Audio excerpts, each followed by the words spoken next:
Àmọ́ máa yan kò sán o wíyẹ kí a sàn sàn nànà mú o. Kí a pa nígbà tó wí ọ̀tọ̀ ọmọ ní òwò yá ló mọ̀ sí àwíyé yẹ o. Àmọ́ máa yan kò sán o wíyẹ kí a sàn sàn dẹ̀ndẹ̀ mú o. Kí a pa nígbà tó wí ọ̀tọ̀ ọmọ ní òwò yá ló mọ̀ sí àwíyé yẹ o. Kí a ṣe pa yanjú owó kí a ìṣèpá yanjú owó kí a yàgìyàn ṣàpá yanjú owó kí a máa ṣe àpá yanjú ìjú o. So sí olélé ya owó sí olélé o ya sí olélé lélé o ya sí olélé yo. Àmọ́ màyàn kò sán o wí rẹ̀ kí a sàn sàn dẹ̀ndẹ̀ mú o. Kí a pa nígbà tó wí ọ̀tọ̀ ọmọ ní o àbíyàn mi ló mọ̀ sí àwíyé yẹ o. Kí a ṣe pààyàn jíjú o mama. Kí a ṣe àpààyàn jíjú o rè sànsàn kẹ́. Wo kí a wo kí a wo kí a wo ya kí a. Kí a ṣe àpààyàn jú o. Kí a yẹ wúrí mọ́ ní ìhàn. Mo retí ọlẹ́sẹ̀ máa ń bẹ̀bẹ̀ sànsàn bí ẹ̀. Kí a yẹ wúrí mọ́ ní o ẹ̀ àbàtò ní. Passion même bobo. Qui a ya oui money? Mon retourné sur ma même. Hello, ladies and gentlemen, and welcome to yet another edition of Tough Talking Thursday on Focus on Liberia. My name is Dennis Jai, and we are broadcasting from Atlanta, Georgia. In tonight's edition of Tough Talking Thursday, we're going to be looking at the state of the nation, Liberia, at 176. On Wednesday, July 26, Liberia turns 176 years old since her independence in 1847. Various political leaders and other Liberians have given their take on the state of the nation at 176. We at Focus on Liberia also seizing on the opportunity to share our views on the state of the nation since 1847 till now. With me to discuss this, we have Mr.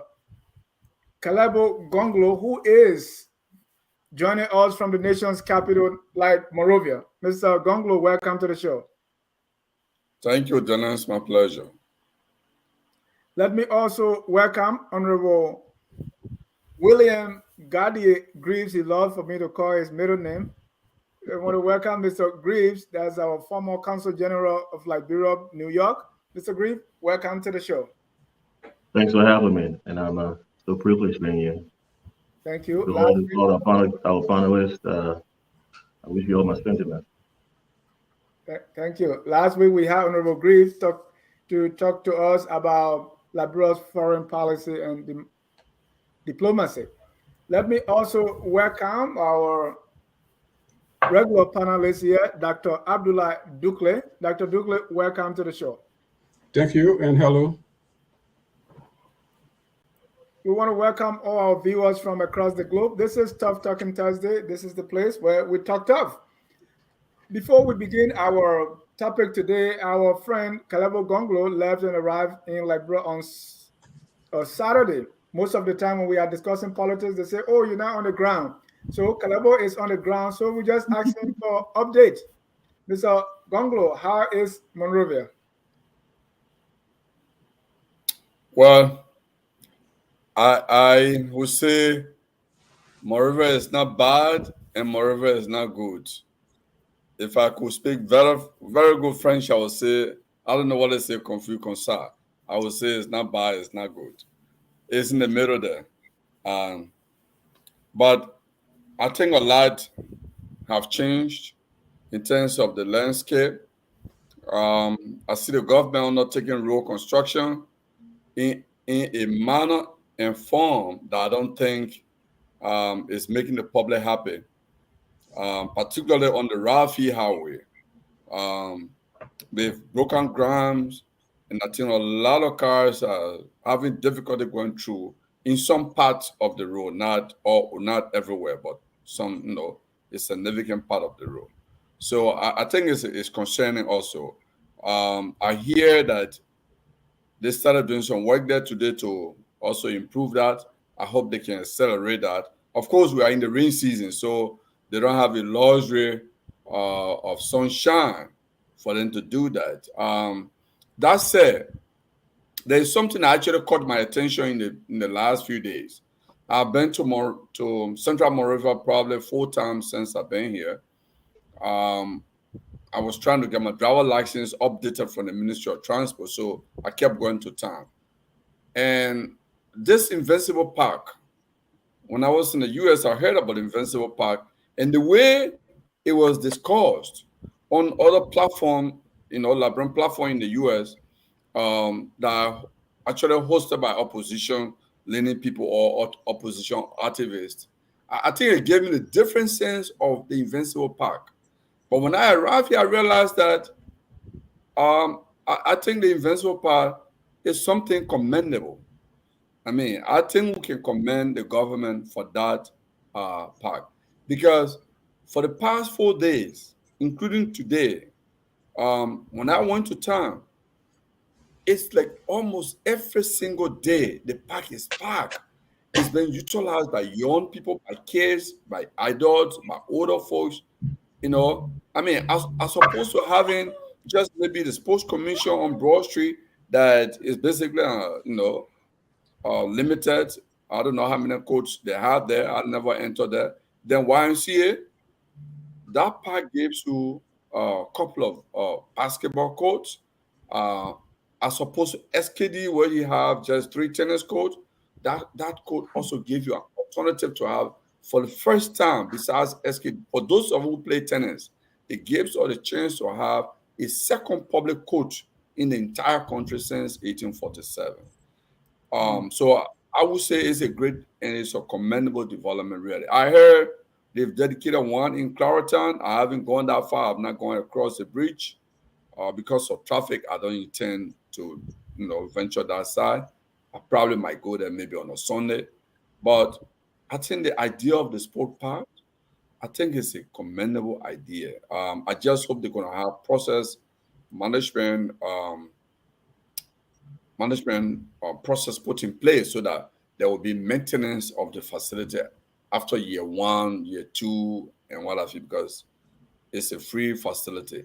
I don't know whether it's going to be under the Ministry of Youth and Sports or they're going to put it on GSA. Obviously, it should be Ministry of Youth and Sports, or whether they're going to give that to the FA to manage. But I hope they're going to have the maintenance. But I just wanted to talk mainly on the Invincible Park, and I think it's been utilized, probably over the utilized, I may add. Thank you. Then on the political front, election is coming. How's the heat being felt? We've been hearing about top tier candidates. Is that what you see in Monrovia? No, I really won't venture into that. I would say this. When you drive the streets of Monrovia, you don't get the sense that you are even in election, really, to be honest with you. I mean, I've been asking myself, but anyway, campaign has not started, so you don't see a flurry of activities, flourish of activities all over the place. But I see a little more momentum on the side of the ruling CDC. Like today, they were announcing their campaign committee members. I mean, without looking at the list, I believe probably they listed maybe 500 committee members or even more.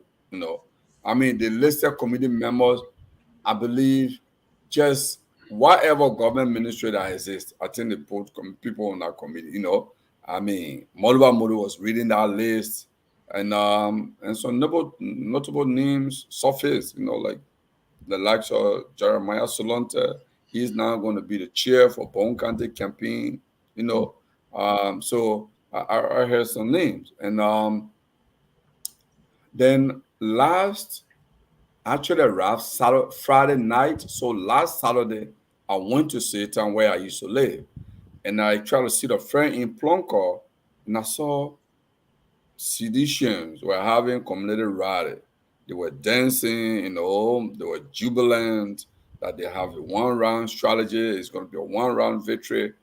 And they were, by and large, peaceful. I passed through quietly, and they had somebody got my vehicle to pass through the crowd. And I went up park. I went to visit my friend, and I came by. They let me pass through. All the motorcyclists were passing through, So, but they were dancing. This Barrow Medicine, I don't know whether it's a remix. They were dancing and jumping. I mean, it was quite a scene to see, really. So I have to drive slowly so I can have a glimpse of why it was taking place. So I see those kinds of activities at the community level among the ruling party. I'm not seeing much of that on the opposition political party side. But of course, these activities come with funding. They come with putting money into it. So, uh, God I don't know. knows My last why question ruling before party. before the rest of the panel comes in is: do you get this sense that this election we have people are saying, "Oh, we have 4 candidates for now or 5 that people are looking at: President Weah, Mr. Bwaka, Mr. Cummings, Councillor Gonglo, and Dr. Moneba." Does that give you a sense that who are they talking about mainly? Or you didn't engage people in that Well, direction? no. So I've listened to a few radio stations. I listen to EIBS. I listen to Freedom FM, that is ruling party leaning. I listen to, I believe, Cool FM. You know, um, some of the folks I heard them talk when they naming parties, they will just name CDC, United Party, Cummings, and LPP, and then say others. They don't go beyond. It seems like the name just the because a lot of the other candidates really just came around registration time. So they may be strong, but they are yet to even make themselves visible to the press. They are yet to make a lot of appearances on the different platforms. So like Councilor Gongo was in the studio today, he was at OKFN, he was at True FN. So his media friends, he's in the studio, like 2-3 studios in the daytime. So it's much more readily accessible to the media. So when you hear journalists talk about presidential candidate, they always mention his name. Okay, so because he makes himself available to the media, he's walking in the street, he's doing a whole lot of stuff, and he got this group that are just street singers who sing the anti-corruption song for him. So those are things that give him visibility. So when people are mentioning names, they mention his name. But I wouldn't say there is this tactile and what have you. But obviously, I must mention clearly that in Liberia, the two largest political parties in terms of following, that's the CDC and the United Party, for obvious reasons. Because one is a ruling party and one is an immediate former ruling party. Even though I have a strong argument against the two institutions, that they have a governance record. They have a governing record. We have seen the Unity Party governing records on many sectors of the economy of governance. We've seen the CDC record for the past 5 to 6 years. 5 years. We've seen their record, so we can look at it. The voters can look at that record. I have argued, like I argued this morning on another platform, that I think it's hard time Liberian voters get away from the two political parties, because the Unity Party and the CDC governing their economic policy is get in concession, bogus concession I may add, because at least the Letty audit confirmed that all of the 68 concession, only 66, the two met the minimum requirement of our law. 66 did not meet the minimum requirement of our law after taking $40 million each from those concessions, right? And where are those concessions today? A lot of them vanished because they were just on paper. And the government basically just wanted to get money from them, okay? And they all left. So the Unity Party and the CDC, their economic policy is basically bring bogus concession, milk some money out of them, share among themselves. That's their policy. Their policy on rule of law is give political pathway to people who are perpetrators, violators of our law. They undermine, both parties have undermined the TRC report and recommendations. It's not in dispute. These are facts. The both parties have records on the implementation of the TRC. The both parties have records on the kinds of concessions they've driven. The both parties have record on what their foreign policy. Their foreign policy is the one of begging, to go and beg. And their economic policy include taking loan from the World Bank and mismanaging it, sharing it among their cronies and some of the influential people in the government, become what? Big agricultural farmers, all of that. I mean, you may note that there was a loan scheme from the central bank through the African Bank. It is out of that loan that the likes of Ellen Snowden established a big mega pound fund. If any of you on the platform follow that debate, and they all said they took the loan, okay? So this is all the policy. These are the records of the Unity Party and the CDC. It's a dismal record on how they manage the state resources and how they manage the state. So they have a poor governing record. So Thank I mean, voters should actually look all over, because if you look at this country where we are, we don't feel proud of the years we have, 176 or probably more, like other historians have argued. And you we'll compare come that with Ghana, to and you that. compare that with Sierra Leone or Guinea, and the kinds of progress they are making. It's because they got Thank you. serious leaders. We just have predators, or I should say, kleptocrats in different forms. Thank That's you, all we Khalil. have. Thank you. Thank you. Let me go to Dr. Dukley and Honorable Greaves if they have any question, comment, or anything to say about Mr. Gonglo's update from Monrovia. Dr. Dukley, let me start with you. Mr. Gonglo, I hope you are well and doing well in Monrovia, and that things are coming up well. I just remember, as a communication person, I just remember you spent about 68 seconds on the bad road, which could kill people, but you spent 3 minutes talking about the park, and then you spent another 1.5 minutes talking about CDC peaceful rally. So you basically introduced yourself today as a as a very good supporter of CDC. But I don't want, I'm not going to. You are in a Unity Party government. I think your brother was Minister of Labor when some of those constitutions was passed, and he was part of those committees. I'm not sure, but I think the Minister of Labor is part of those interministerial committees. So I think we should be careful and not throwing the baby with the bathwater. Sometimes there's generalization. We don't have any. Liberians have not done any study locally to see what was missing in those concession agreements. All we have some report from some NGO, and then we take it as a truth. But we don't sit down as lawyers, as politicians, and say, okay, let's all the concession agreements on the book.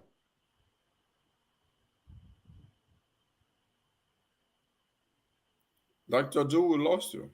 Dr. Du, yeah, I knew it was coming because he's been frozen for a while. Let me go to Honorable Greaves. But can I comment on Dr. Du, even though he didn't end his statement? No, let Honorable Greaves come Okay. in too. He will come back, yeah. Yeah, just write it down. I mean, a very, very interesting observation that you made. Now that you're there, and you have the opportunity to take a look and see all of the happenings. I don't know how long you've been there. I don't know when you got in. Saturday. And Saturday. So, but there's so much information that's been provided as if they are all factual. So I don't know who the source is. So because for me, I tend to be very balanced and very careful how I engage these kind of topics when it comes to politics and what have you. It's an interesting topic as well, though, and you've informed us a lot of things that I would wish that I can really take my time to look and dissect and find out which is what. Because sometimes, our librarian people, everything we see from the physical standpoint is what we propagate out there. Oh, I went there and I saw this, and this was the cause of that, and with a whole lot of explanations. And all of those things, we have to be very sincere, very credible to our sources and the reporting that we put out there, because people are looking at us, people are looking at the facts that we give. Sometimes they laugh at us because they know more than we think we know, because they are the one involved and engaged with these governments, and carrying these concessions or these development goals that we call it, which we call charity, aid, and whatever terminology you wish to give it. So we have to be very careful how we speak. Uh, I would encourage that more of us can go and expose government, the ills, corruption, and all those things. But we have, when we come up with blanket statements and statement of facts, it should be statement of facts. We must have talked to all the different sources and compiled of those things. Now, I anybody with a leaning source. What if I was, opposition camp, or what if I was a piece of the government, and I take it as I hear it, because there are a lot of things that have been said, a lot of things I've heard myself, and sometimes some of those things I have gone to dig behind and find out, are these factual? Are these the real facts, or are there some problems that we face? There's some glitches, some hurdles, or what are the issues, and then you find out a different outcome. So I wouldn't want to go into this much. I mean, it's a beautiful conversation. We can have another time on another platform where we can all do our research work, be well informed, and dissect the whole situation, as you put it. But the information provided, I mean, something to start from, something to start working on. So I mean, I would just contribute that to that in this way, this month. Thank you. Mr. Gonglo, your final thoughts, and then we can move on to our topic. Yeah, Dennis. I really wish Dr. Duha, sorted this out to come by, because I think what I said was very clear. I was very specific. So even say, oh, you spend $1 million on the barrow. The road, this is a construction. It's not just barrow. They've broken the road they are in the process of constructing the road. You can see that they're doing work. That's it. I just said what is really happening. I didn't have to add any more thing to that. It's real. It's happening. It's there. I drove on it today, and my car was like, I was like driving on cross ride, because they put cross ride basically, and they haven't put the pavement, the asphalt on it. So you are basically driving on cross rides, right? And it makes that sound, and you're tired and whatever. That's all that is happening, and that's what I talk about. The second thing I talk about is sports park, which is fact, is there. The Invincible Park, when the first time was done, I was in the US, the floor took away, and that's a floor picture that was shown. Oh, boo, boo, boo. I saw people utilizing it. I did not say I got down from my car. I said I drove past it. And each time I passed, I saw it filled with human beings. They are utilizing that. Okay? How does Dr. Do even suspect me to say, oh, you spend 1 minute? I was very clear that the CDC and the Unity Party have no idea. They have a governing records, and their governing records are terrible. We should get away from them and bring alternative views or people with alternative skill set to develop the country. That's my argument. Thank you. It cannot just be the field policies of the CDC and the field policies of the Unity Party. It cannot be that. That's my argument. How does it even make me to suspect that? Yes, I worked in the government of the Unity Party the first term.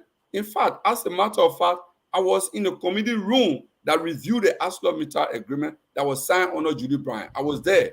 Okay? The ArcelorMittal agreement is one of the agreements that met the requirement of the law. So I take pride in that.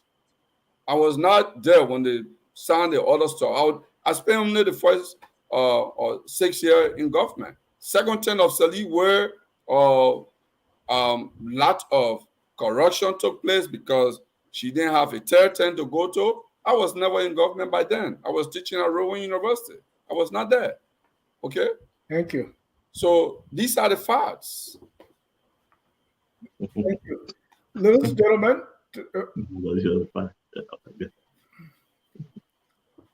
Honorable Green, you want to say something? No, I mean, I just want to admonish. I just want to admonish that we should be very careful in our speak, because this is being propagated as the facts. The facts you just been in Liberia like Saturday. Having had enough time to go around. You've been in government. You know how government works. Now, most of the development work that is taking place in Liberia that you just alluded to are not 100% in the purview of government decision making. These are development work in partnership with our partners, international partners. There are a whole lot of bureaucracy that takes place. And somebody like you who has served in government, who knows all of the intricacies and the back and forth, will be more kind of like reserved in stating facts from one side or one viewpoint. So that's the point I'm raising. I serve in Monrovia government as well, and I know some of those things that happen. I know even the let me tell you, if you speak highly about that, there are others who feel different from you, who were in the opposition, who bashed that. There were people who said who were on the contrary to what you just said. So these are some of the things we're talking about, because they were not there, they were not sitting at the table to know the in-depth analysis and the context and all of those things. So they were speaking ill on some of you who try to do your best. Now, I'm not accusing anybody. I'm not saying anybody's wrong or right, but these are the functionary part of government. That's how it works. So if I was in Liberia, if I went to Liberia to visit right now, I would want to know from our experience, like you're an experienced person. I want to know what's happening. Why the road's this way? Yes, from the opposition block, you know you're gonna hear exactly what you want to hear. Things gonna be going through. I want to hear also from other sources. I don't have to believe what the government tells me. I don't have to believe it, but I can use my own experience, my own time, and balance the two stories of what I've and know exactly what is happening. I haven't heard you speak about any government functionary or anybody from government who is aligned or is in connection to those projects. But you speak as it is a fact. Now, the Aslamita agreement has been revived, has been amended through many different times since it was signed from Judy Bryant into law.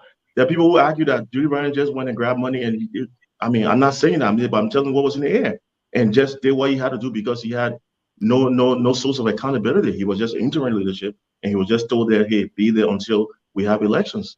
So when the Saudi government came in, they had to go and revisit the agreement, and it went on and on and on and on.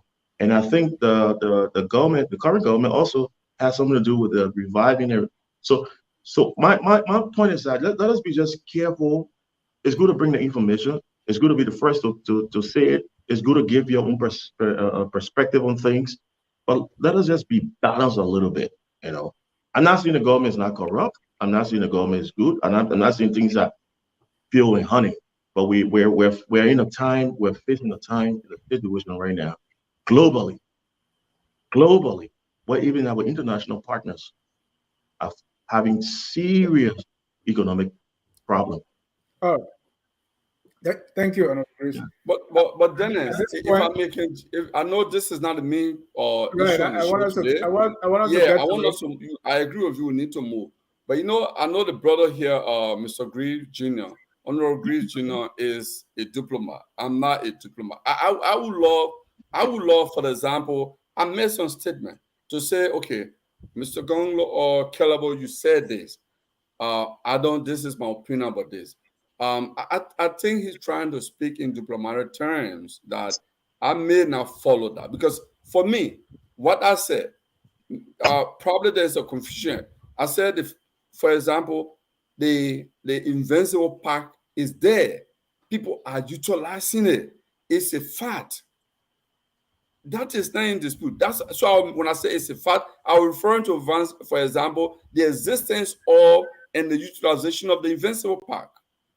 Okay, that's one of the things I'm referring to as a fact. For example, the fact that there is road construction and they broken and they put a cross route all over in many parts, but they haven't put an asphalt on. The cars are plodding, and it gives you that terrible difficulty of driving, plying that route because it's not yet paved. It's also a fact. It's happening.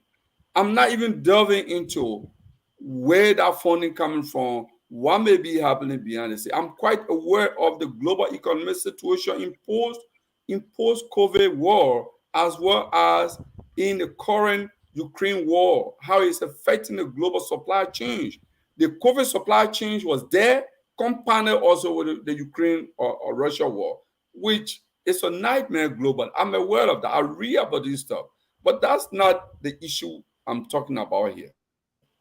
I'm just sharing my little experience so far for the time I've been here. I didn't even go into the little discussion I have with a handful of politically active Liberians, what their views were. I didn't even go into that because I think if I say that one, it would mean we might just use it for the entire night for the show. You just alluded to the fact that you heard Mr. Gonglo on the air, and most of the things he was saying was how to put the government in check, and you also supported the fact that the two leading parties or candidates, which happens to be the ruling party right now and the former ruling party, to not be the success. I mean, that we should have alternatives to them. So I mean, I agree that you give your viewpoint, which I respect, because we all have our opinions and how we see things, our own perspective. I respect that. We from different professions, yeah, but diplomats are just guys, politicians as well. So, what I want us is that we should not be too hasty in painting colors. We can give a narrative. You went there, and I enjoyed the insight you brought to us, the progress taking place, the experience you had. But when we start now dedicating facts and saying and making conclusions that are inconclusive of a broader picture, balance, then that's where I kind of like try to check in. But I'm not against what we just said. I just want to be mindful that we should be broad. You have a broad perspective of things, meet all the different players, all the different parts. And you think I don't agree. How can we do that? I mean, how long can we take to do that? I mean, it doesn't take long. I mean, you just have to. If you're concerned, if you're very concerned, eagerly concerned, and if you're with good faith, if transparent, I mean, I would go back home and study and ask questions about projects. The projects, and he just told us that one of the Invisible Park is being utilized, and he was upbeat about it, and he was happy. Some other projects that are stalled and what have you. I was just inquiring. Government information should be public record, and what you have, like here in the United States, we have the Freedom of Information Act, right? And you have the right to those agencies on by law, and those information, except is one of the falls on those 9 forbidding principles like security, international, national security, personal information, or what have you. You can but you have, especially for somebody who was served, you have the ability and the means of making a connection, just inquiring and find out what where are we, what state are we, and what have you, and also public record. Government should be, if they don't have it, we should be advocating for them now. Why we don't have public records on public facilities and public development? Thank you. I think what he was doing was to give his view, just being in the country for 3 days, how it was like, and so maybe that thorough and questions and all that may come later. But tonight we're going to be talking about Liberia at 176. The idea of Liberia's independence continued to be discussed. And at this point, 176 years old, we look back and say, where are we? How are we doing? So I call that the state of the nation at 176. We heard from Chief Zanzan Kawa. We heard from Mr. Alexander Cummings. We heard from Mr. Joseph Newman Boakai. We heard from President Weah. We heard from Councillor Gonglo. And so I want to hear from you. The state of the nation at 176. Honorable Graves, what do you think? I think we have come so far. I think we have made a lot of progress, significantly so. We might not be all there that we I hoped or wish to be in 176, but we also be mindful and realize that we have some shortfalls. And any country, any group of people with different ideas, different backgrounds, who come together to form a set of ideals for prosperity, you will always fall short by definition. So we're a nation of human beings, not supernatural human beings, not God. So we've had our bad days, and what is important is that we are waking up and we're moving forward. We're on a trajectory, we're on a road, on a path that there's nothing going to hold us back, unless as long as we reserve the peace, the sanity, and enjoy it. We go look. It's today. I find our Independence Day as a day that reminds us of who we are as people and what we aspire to be as a nation. The day that we should all put aside our selfishness, because as Liberians, sometimes I will tell you the fact, we'll be very selfish. That's some of the statements that come about people, our leaders, some of the statements that come from the opposition, like you just alluded to. It's very selfish, self-centered, and dark. But these are the days, and never should happen on the day of a national ceremony, a day that we are sitting to we're gathered together to pay tribute to our forefathers, our founders. I think that is wrong. We should reflect on our national heritage, our identity, our national unity. Because it's that one day that we have in a year that we can celebrate the patriotic emotions and the sacrifices that strive our founders, that in the strive of our founders. And that's what I was just saying.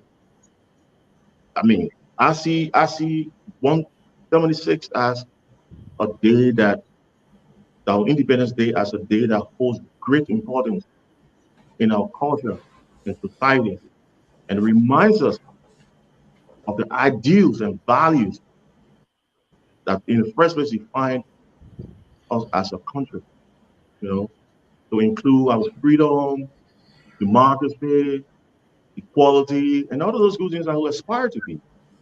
So if we can preserve these, we will be looking at the long-term effect, will be far-sighted, will be uplifting, and that will only preserve, because regimes will come, regimes will go, leaders will come, leaders will go. What is going to remain? Liberia. And what Liberia is going to be there for? It's going to be the benefit of our children, the future generation, the future of our kids, and the ones unborn. So I find this day as a very day that I frown on people who would try to desecrate the sacrament of, Thank you. and I hold it so dearly. Thank you. And we'll have some time to go into some of these speeches that were given on Independence Day. Dr. Duke, what's state of the nation, what's 76? What's your feeling? Well, my feeling is very close to that of Honorable Greaves. And I think, people will talk about, oh, we are 175 years old, or 177, 176. Ghana is only 50, Ivory Coast is this and that, so we are so far back up. You have to think about the state of Liberia as in two phases. The first phase of Liberia as a state was a small machine, governmental machine at the hands of the people. And that worked perfectly for them. Maybe it didn't work for the whole public, but it worked for them, for that group, till 1980. 1980, that republic, that state of the nation was cut down completely, and people who took over had no idea what state running a state was like. So I think we are still on that second process, trying to figure out what is the state of Liberia, what do we want to make out of Liberia, where do we want to take it. And I think the transformation that has happened since 1980s is that sense of freedom of speech, freedom of being Liberian in Liberia, and then you don't fear dictatorship. That people may stay out and say, okay, if I go, they might harm me for political reason, but hey, if course I can go back to Liberia, Ellen was there. I think those things now that are intangibles, the sense of freedom, the independence, and the personal security that people feel. You may say, okay, you can go out because somebody will attack you, but nobody will say, oh, you crossed the president tonight, we're going to send you to Belayala tomorrow. It's not because we are wanted that way. It's not because Ellen wanted that way. It's because Liberians have fought to get to that point. They set up system, they fought, they kill each other, but they raised to the point where now we have a republic that needs to be built, that needs a new definition, a new structure, and to be reframed, not just reforms. We talk about reform. Reform is like you take the top off, but you don't do the bottom part. The bottom part is the issue. Yeah. So we have to be able to look ourselves in the face and say, okay, we have inherited this whole mess from 18 something to 1980. That was incomplete. And then from 1980 to now, we have had this succession of processes. What works? What doesn't work? What are the lessons that we need to draw from this moment and then move forward without being, dragged down by the past? That, the past does not bog us down to recrimination, mourning, and blame game and all of those things. I think it's a moment of celebration in a way. I won't celebrate it as an invisible park. I think schools are more important than invisible parks. And, that's my feeling. I think, a lot has happened since 1980. People probably may not see it that way, but I think a lot of has happened in the minds of the people, just the bare fact that you are where you are as a Liberian. I think that's what we need to move forward and build upon what we have. Take all the mistakes together and then build on. Okay, thank you. Thank you. Mr. Gonglo. Yes, what's the question? The state of the nation at 176, how do you feel about that? Well, I tend to have a different view away from Dr. Du and Honor Greaves on this issue. If we reflect on our history, if we look at why Michael Garvey's and others were not allowed to come by, if we look at the fact that some of the scientists, Michael Garvey convinced them to come to Liberia. Some of them actually got killed, and some of them have to flee the country.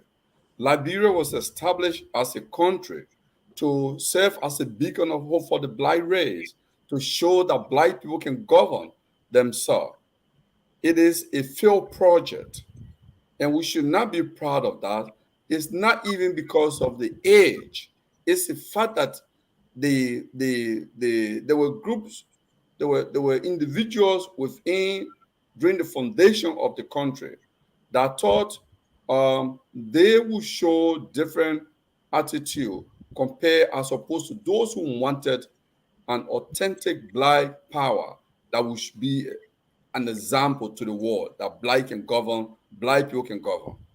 And that it is from that perspective that I tend to disagree, and I feel ashamed of those who I may call them my forefathers, who actually fought against the good of the nation. And that aspect, that attitude by those Liberians who fought to prove that Black people cannot govern themselves, I think that their leadership gene continue to transmit to present-day Liberia. That's why you have different shades of kleptocrats that have been taking leadership in the country. They refuse to make fundamental transformation of the system. So we have a nation that we celebrate even the least achievement. among the more than 5 million Liberians, when you have one Liberian school maybe or perform better at Harvard University, Liberians are smart.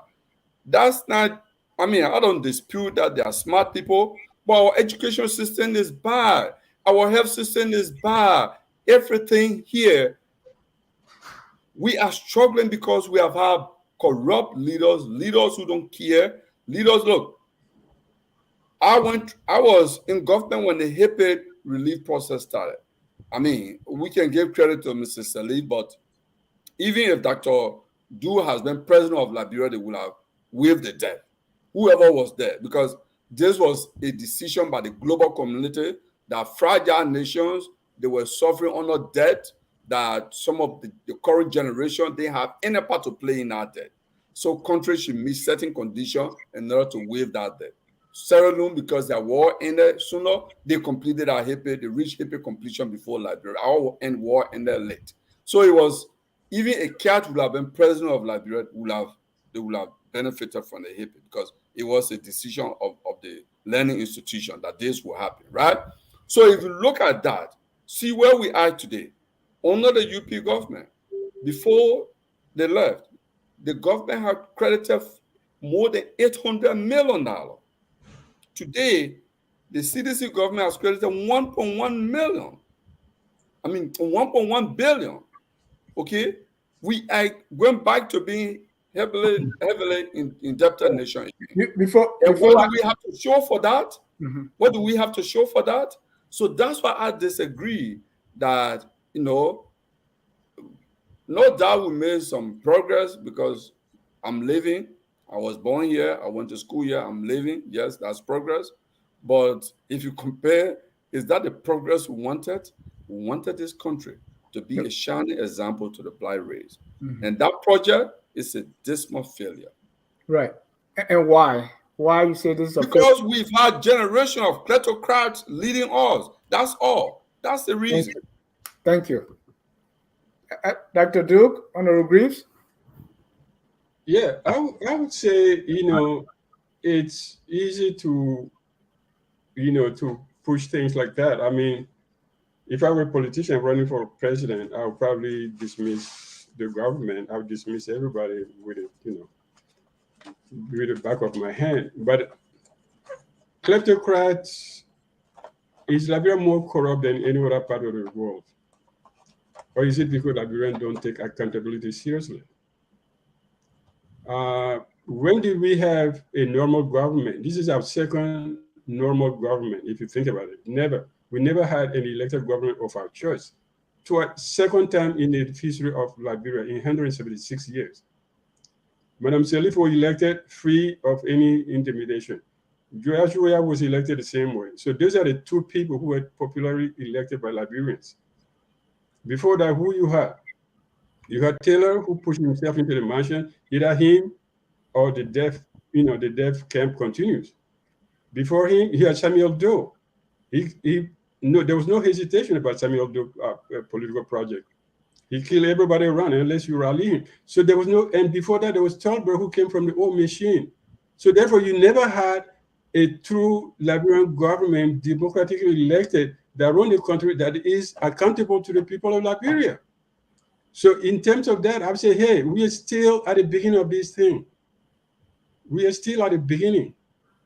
I agree with you. Yeah, there was kleptocrat.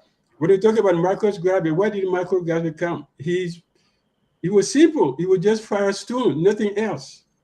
It was not a big conspiracy. It was Firestone got in touch with the four people. They went and then got land. They took the same land that Marcus Garvey had spent $200,000 on. So his company had nothing to do with big political scheme. It was just a conspiracy between Firestone and Ford Motor and the U.S. government at the time. And what they did, they didn't put him there. They stopped him from coming. They took his vote and everything. But look at that in the perspective. Yeah, kleptocracy, yes. Somebody said, I want to win the election. And that's the same year that those elections were won by how many. So I think we have to be kind of moderate in our rejection of, what is happening in Liberia, what has happened. I know, I say, yeah, 15 years of war, it doesn't go away overnight. But But Thank you. Hold on, Mr. Gonglo. Let me welcome Mr. If I can just chime in quickly, since Dr. Dewis is in on it, because I think Dr. Dewis is agreeing with me on this one. I mean, he laid the case perfectly for me than I probably did. Yeah, I know. In 1847, we just have two credible elections. When we established to actually be the beacon of hope for the black race, see what happened. That we only can boast of two credible elections. This is my point. I know. I agree with you, but I'm just saying, don't throw the baby with the bathwater. Right. I want to welcome Mr. Jimmy Eastman, the host, co-host on Point. Jimmy, welcome to the show. Thank you. I'm really appreciating the discussion. It's riveting, and I hope I can make a meaningful contribution. Is that what drove you in? No, you are not the. You know. Graves, and then we'll come to Jimmy. Actually, I really admire Comrade Gongo. He and his brother. But there are some misconceptions, and we need to establish these misconceptions so that we can progress from this stalemate we find ourselves in today.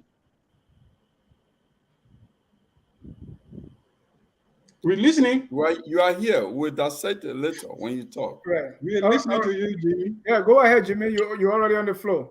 Okay. Oh, okay. So is there a question on the floor? All right, let me go to Honorable Greaves, then we'll come to you. Honorable Greaves, so you heard from Gonglo, you wanted to respond. So the question we are answering now is the state of the nation at 176. This is one of the problems, one of the things that bothers me. When we are speaking of today's reality, I do not have to be a politician though, but just being proactive, being pragmatic and factual. We are at a stage that we all on this panel knows that we just had a dark past. 3 decades of civil conflict. How does that correlate with Marcus Garvey? How does that correlate with the past history? Are we going to be stuck in those days? Everything that was done before them has been destroyed. We had to rebuild. We had a muster strength, courage, commitment to be what we are. So it bothers me when politicians, nowadays, especially the opposition bloc, when they are lacking strategic and compelling messaging for our people that they want to lead.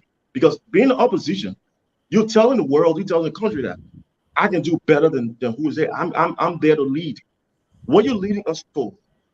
Are you leading us to the past, or do you have aspirations? Do you have uplifting messages that can make you put in a very compelling strategic position than who are the people that are leading currently? So there's the problem. I know that they define themselves always as politicians who are only opposition to something, running against something, not running for a purpose, running for a cause, to tell us, to define what our beliefs are and how those beliefs, those sets of beliefs can revive us, can help us, can make our country better. When I look at Liberia, I look at our nation that have come a long way, yes.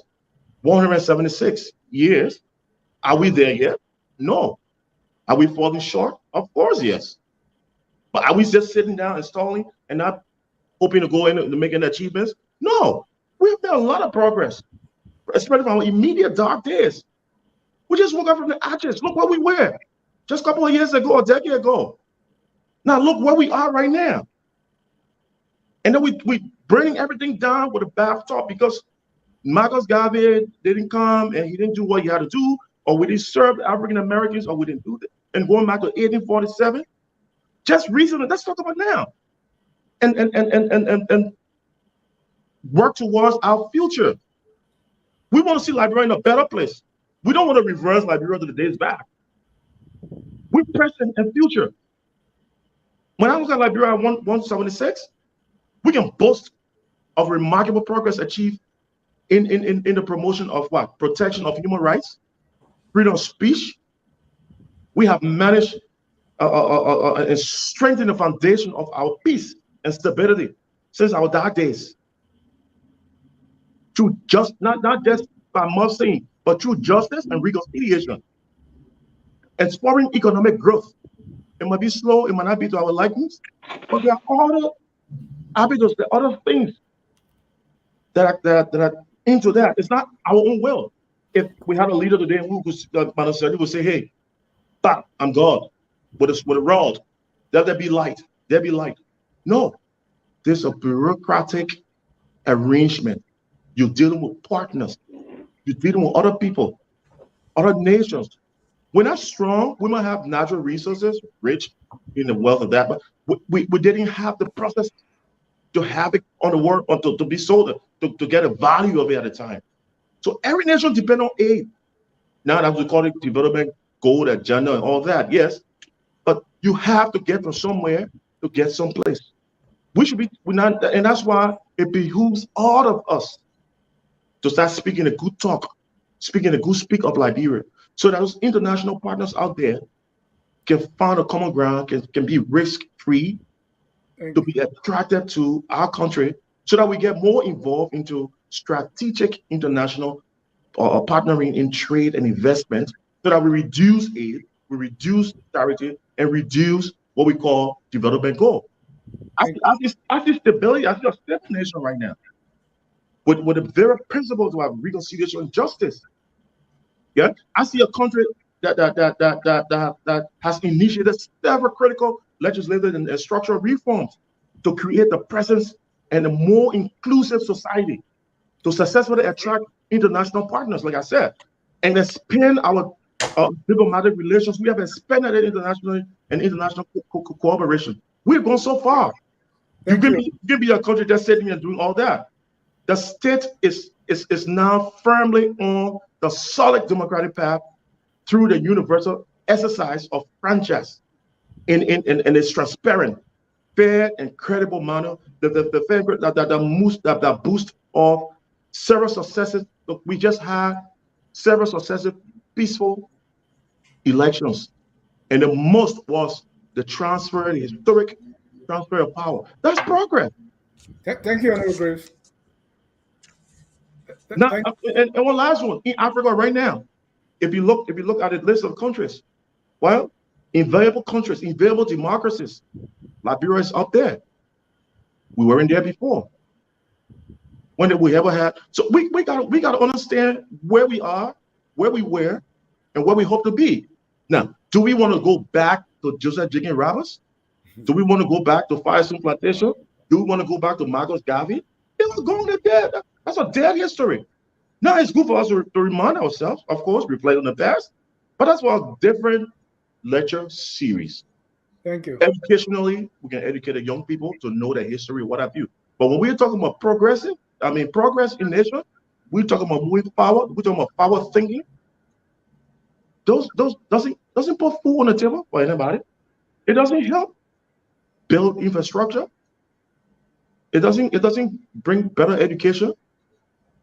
So we just talk, thank you, Honorable Graves, and then put us in this circular thinking that we just keep going round and round and round and stuck in it, where it brings all the depression, dissatisfaction, and that's why we distrust everything around us, including every government we get. Thank you. Thank you. Jimmy. Yeah. The state of the nation at 176. What's your feeling? Okay, I kind of enjoyed what the brother Greaves was saying. I was critical of him because I didn't think he needed to say his moral convictions. But he's right when he says that it is important that we have a direction of where we're going as a people. So the past does affect who we are today, but where we are going is even more important than that. All right, and I agree with him on that. There are many references all the time to past injustices, and all of us Liberians are aware of those past injustices.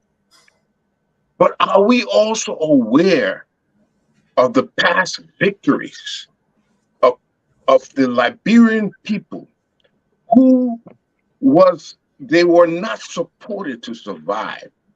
Liberia was going to be a Haiti if we had allowed it. They did not support the idea of Liberia from the very beginning. They did not support the Liberia even after they finally recognized Liberia. They did not support the idea of Liberia even after we took a loan from Firestone, who didn't even pay our workers half of what other workers were making in West Africa. We had to survive, regardless of these issues. So Liberia's come up, we survived. And when Gongo says Liberia is a failure, that hurt me. Because Liberia is an example of the conviction of African people to self-govern and make a nation, regardless of the circumstances that they faced. There was colonialism, there was slavery. People say, I don't care. And we didn't, it was not, it's been portrayed as one group did it. No, that's a wrong portrayal. It was done by the unification of African peoples from the diaspora and African peoples of the soil who did not want to be colonized. So it was a success. But when you want to succeed, you have to be very careful who controls the narrative. Because when they begin to send out wrong ideas about who you are. Imagine I'm telling people that Ja is a guy who likes to hang out in nightclubs and stuff. That is not who you are. You're a convicted person to nationalism, and they send out the wrong messages. That is what happened. That's one of the tools they use to subject us to their whims and their philosophies. But today, Liberia, we still have the precipice to stand on, to say we can promote Africa. We can promote ourselves. But we have to first believe in ourselves. We have to believe that we can do this. And why we are having these discussions a lot of times is because we have seen that people are taking advantage of our trust in them. They've been taking advantage. It's happened a long time, but it's still going on. They are taking advantage of our trust in them. We're not stupid people. We're not foolish. We trusted you. And you took advantage of that trust. But it doesn't mean Liberian people are unresolved to get where they want to go. And so today is one thing, but tomorrow will depend on what our decisions are. And that is why they say this election is critical. Because this election will either decide as we continue or we take a new course. So we still have the wheel in our hands. The helm of Liberia is still with us. What are we going to do? It is still our decision.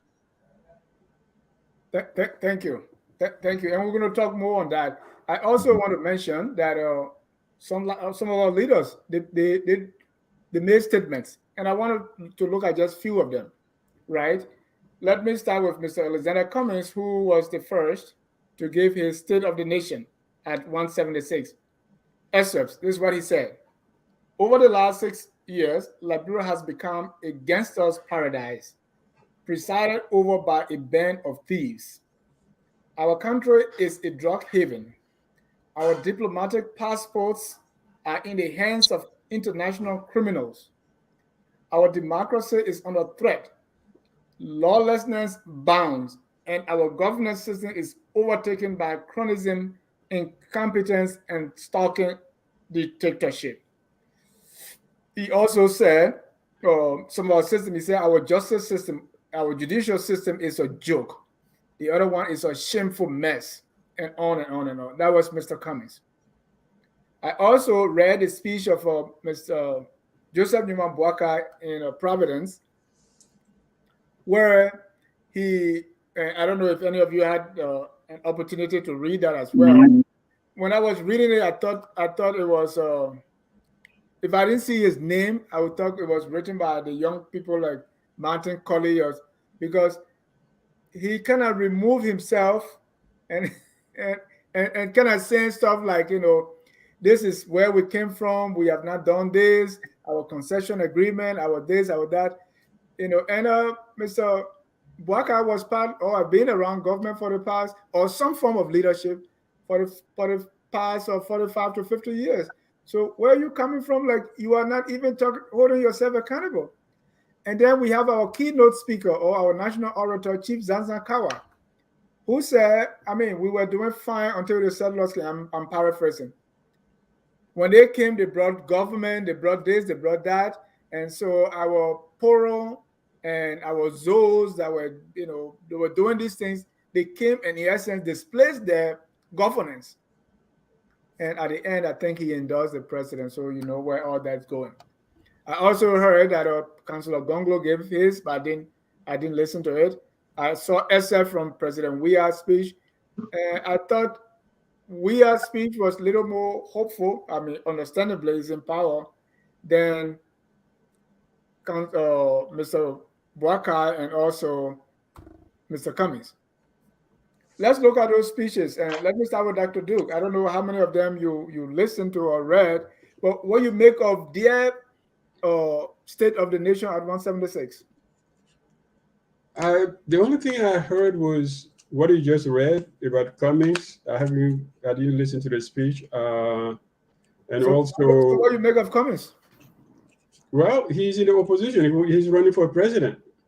You got to throw everything he got to the wall, so hoping that something will stick and bring him some votes.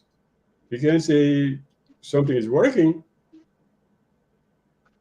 You don't need to go into detail with that. That's his job. He's in opposition. He's trying to insult the president. He's in a battle with two other guys coming. Boakai on one hand and Weah on the other hand. So he has to shout louder, make big noise. He did that, and how far he will go, that's But again, it's a speech on the 26th. Everybody made one, and but I want to raise a point about the chief, the Zome, Chief Zank. What is his name again? Zanzan Kawa. I know him. Zanzan Kawa. If you cost me, if you hear that, I'm looking for his name. But look at this is the drama that we had. Let's say, when we talk about the 1847 issue, something we can take it back. We say, okay, and from 1847 to 1950, 1980, etc., and the Tubman, the chiefs were needed to support the project, the setting of this republic, to make sure it's peaceful, and that they serve as a convoy between the president and the people. Either they were corrupt or not, that's not an issue, but they play a role. So what happened to them over time? They became cheerleaders for the president, especially in the Tubman. So the revolution, if we had a real revolution in 1980, it would have been, how do we transform the chiefs into a governing party to the governing system? Now that we have gone out of the colonial system, can we use the chiefs and say, okay, do you understand the Constitution? What is the republic? What is the role? Yeah. How can we use them to be part of the chamber? Like in Ivory Coast or Ghana, they have a chamber of the elders. They don't vote necessarily, but they're consulted on every major decision. But we don't do that. So we kept the old chief position, which is you are a cheerleader to the president. And that's unfortunate that, my friend will go and say some of the things that he said, that the person who feeds you is the one who's going to lead you. I mean, it's, but I haven't listened to Gongolo. I mean, I contributed to a few, writing speech way back in my other life, but I don't really listen to those kind of things. Well, it's not my forte. I don't have the patience for it. You always get the gist from the press anyway. Because you wrote for President Salif, so you can't listen to anything else? No, I didn't say Madam Salif. I say in my other life. I was working with Dr. Sawyer too, right? No, I'm not saying, I'm just saying it's not that. Even when I wrote, I never went to, he was there. He never saw me at a speech before, ever. Have you, Mr. Greaves? Have you ever seen in a mansion any program ever? No.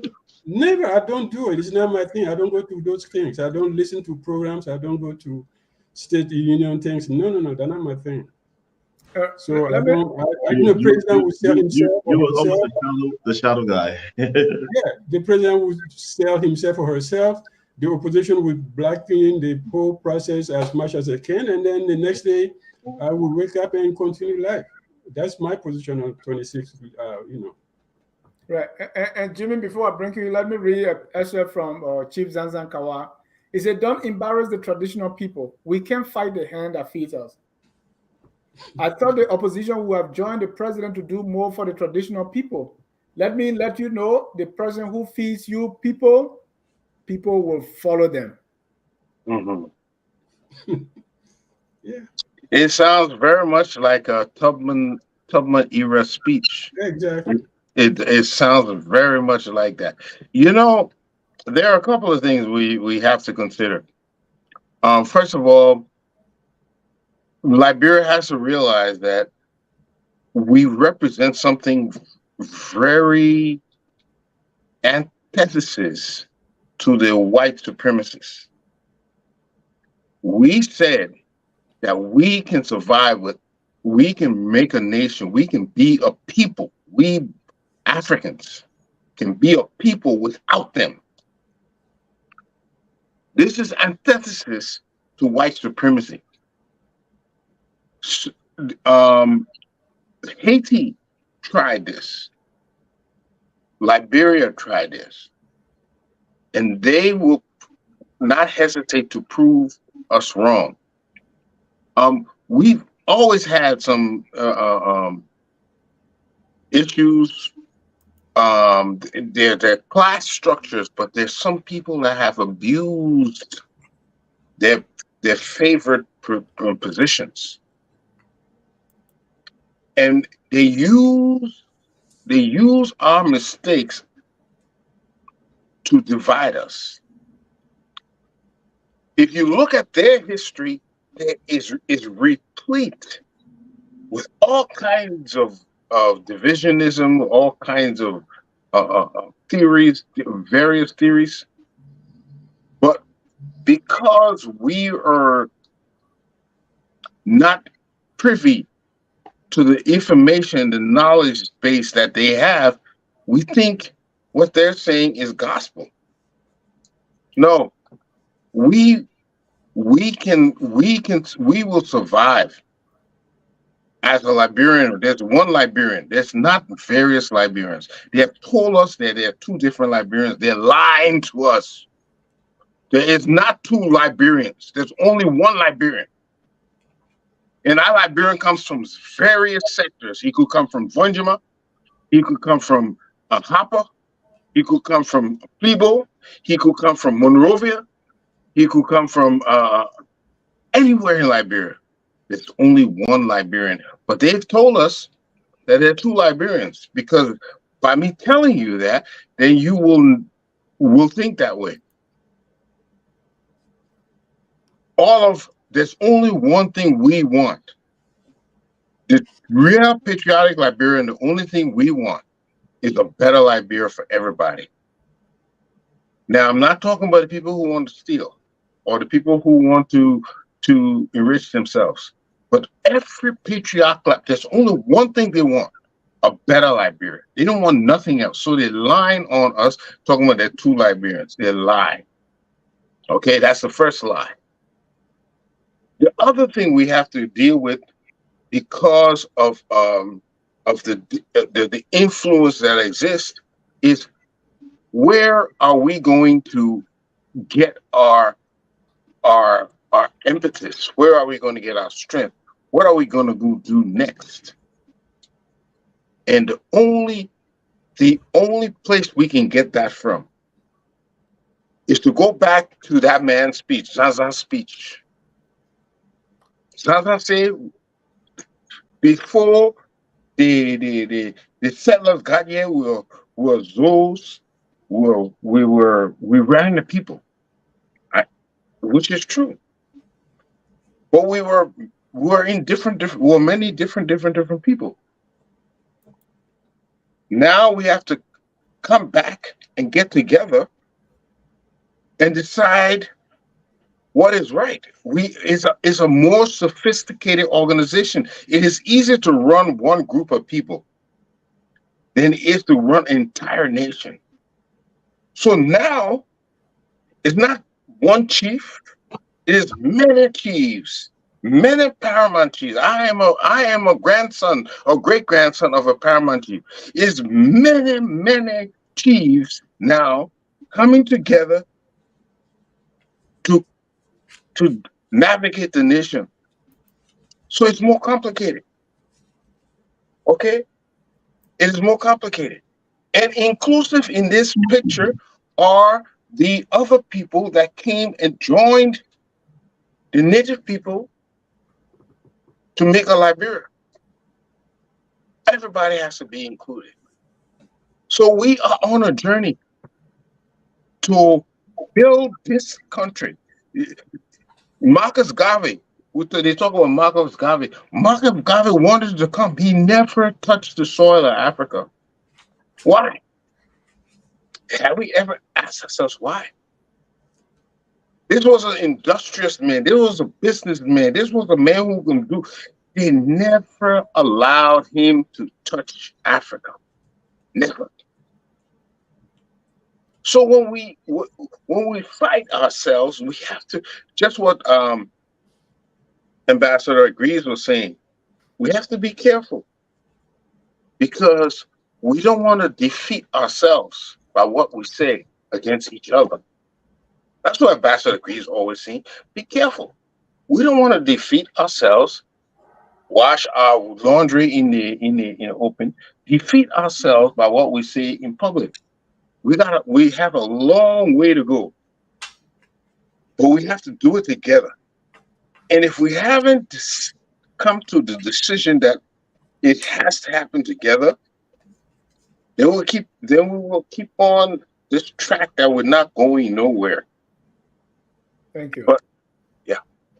So let me add before I come to you, Honorable Greaves. This is what I want to read a paragraph from Mr. Walker. He said, "But the unfounding formation of the Liberian state, in spite of the lofty ideas of the founders, was soon to be fraught with political, economic, and social fissures, largely occasioned by bad leadership that has and continues to threaten the very foundation of the country and the desire to create a just and fair society.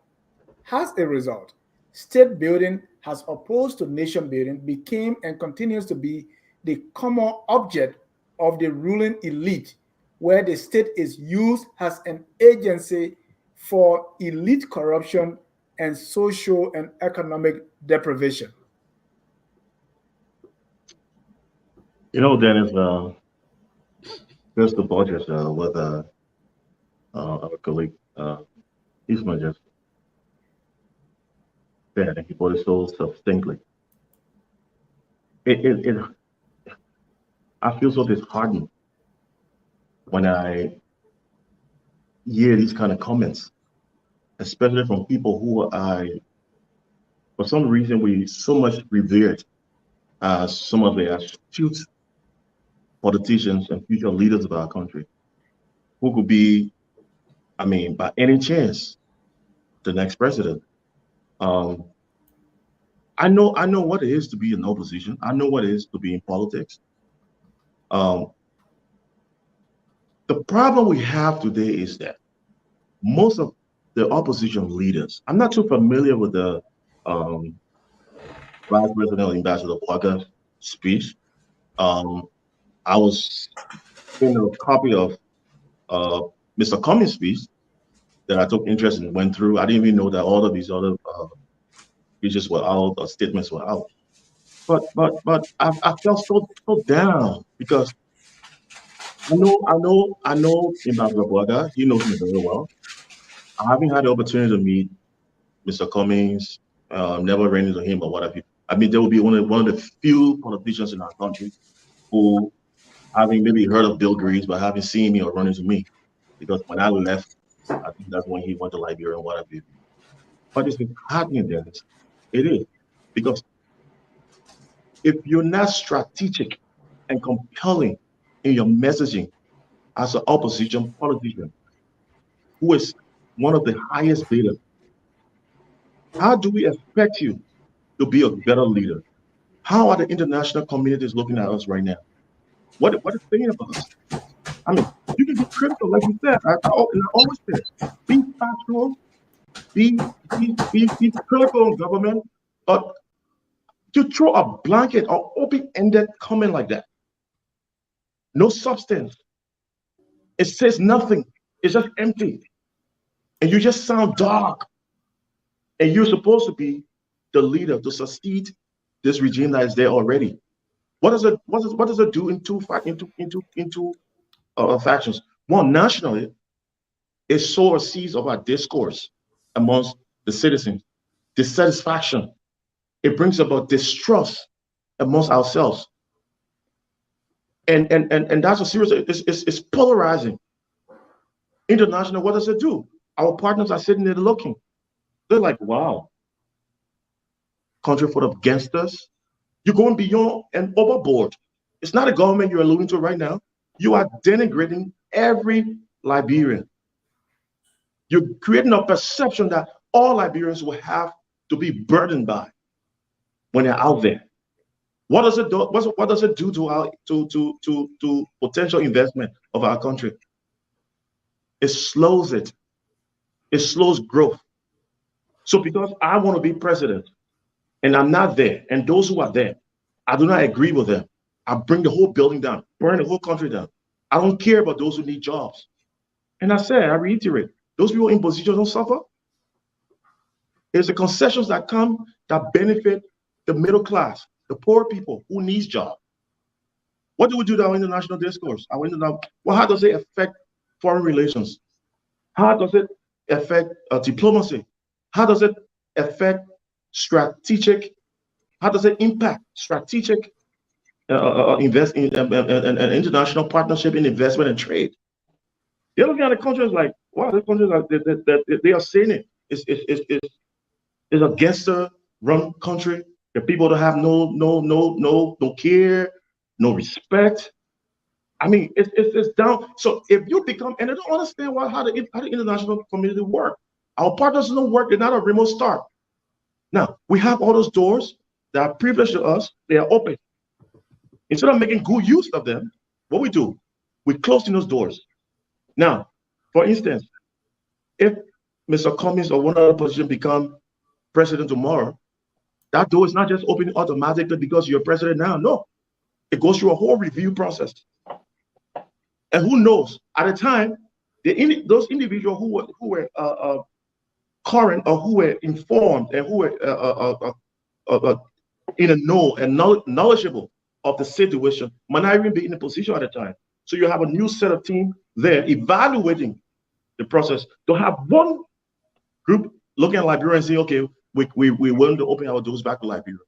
So it's not it's dark, it's reckless, and I think it's irresponsible. In as much as you be in the opposition bloc, you do not. Most of our opposition are always running against. We're always running against individuals, always running against the next person. We're not like a media person right here who knows what is strategic messaging, what is compelling messaging. How do you win people over? How do you persuade people over? Is that a message you're going to sell? So I don't blame the cheese when they say, look, this is what we stand. because you're not telling them anything that you have for them. And our problems. Now they're seeing one group, which is the government, coming to them and making lives better for them. That's what they see. They see the opposition doing nothing, but guess what? The bash. Just criticize, just say things, the words corruption. What does it do for us? War crimes court, come to Liberia. What does it do for us? So there's a problem we have. We are our own problems. And the opposition is not helping. They should be more responsible, more mature in leading the charter of a better nation. I should be running against this government, acknowledging some of the successes of this government, but telling the people that I can bring new successes and I can build on those areas of deficiencies. You have to harness the amazing drive of the people. Galvanize relationships that are built on respect, honesty, trust, and reciprocity. That's what we should have as opposition leaders or leaders of our country in this age and this day. So I'm very disheartened. Trust me. I read through it, and I was more disheartened because there was somebody who I regarded as, high respect, and never thought he would have spoken. And on this medium, I hope he will find solace, find reason in resending that message, recountering what he said, and at least do something better, because it doesn't help us. It doesn't help him. Doesn't make him be president. Thank you. People out there looking at him, they're like, okay, this is how you guys speak. That's the criteria, the integrity, is that the leadership capability he has. So it's dark. And on our national day, no other day but our national day, I think it's a disservice to us all Liberians, not even the government. Thank you. Dr. Duke, let me bring in what Mr. Comey said again. He said the educational system is a shameful mess. The health system is a disgrace. And the justice system is a joke. We cannot even trust the government to fairly investigate and impartially interpret our laws. Somebody say, is he lying? Is he telling the truth? Dr. Dukley. The way he went and take it apart and say it's good or bad. I said earlier, this man is running for president, and he's steady between two giants, Weah and Boakai, so he has to make noise to be heard. Of course, yeah, there are challenges. The justice system has challenges. The educational system has challenges. In the U.S., the same problem. We have the same problem. We talk about justice being, weaponized. We talk about, education being a mess. Even today, when we talk about education in this country, people still talking about it. So I think whatever you say about what happened today, people know. When you say the equation is mess, they know it is a mess. Just like in Washington, people talk about it, it's a mess. I don't want to criticize one person, but I will respond in general. That I always come back to 1980, and sometimes we forget it. What happened in 1980? The historical narrative was changed. And that led to the binary vision of the country, this binary thing. There are the good people and the victims, and there are the bad people and the rogues. So that narrative has developed into a political psyche. So now, to be a good person in Liberia, you have to be anti the past. You have to renege on the past. You have to be able to say the past was so bad that that's why we're here. But you now see, oh, well, when we got into the field, there was something working. It was working for some people. Maybe it was not working for everybody at the same time.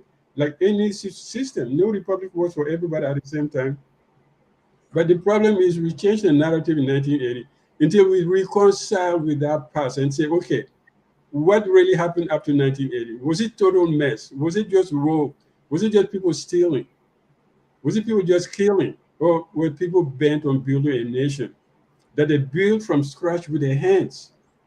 Last week I published a piece on, I said, you look at, people say, oh, somebody was asking, who's Gurley? I said, well, the man came to Liberia. He was a doctor. He was not a doctor. He was, he was a reverend. He was teaching. He was taking care of the sick people. Yeah, he was teaching Arab, he was teaching natives and American children at the same time. He was also mounting guard every night. He would stay up to 6 o'clock in the morning to guard the settlement. These are the people who built the country. They put things together one by one. So you came in, you had a machine that was working, you broke it down, you said it was bad. So we have developed that narrative from 1980 to negativize everything that happened before then. That's the only way you can be somebody in Liberia. Because if you don't say that, if you don't say, oh, those people were rogues and bad and etc., you will not get anywhere.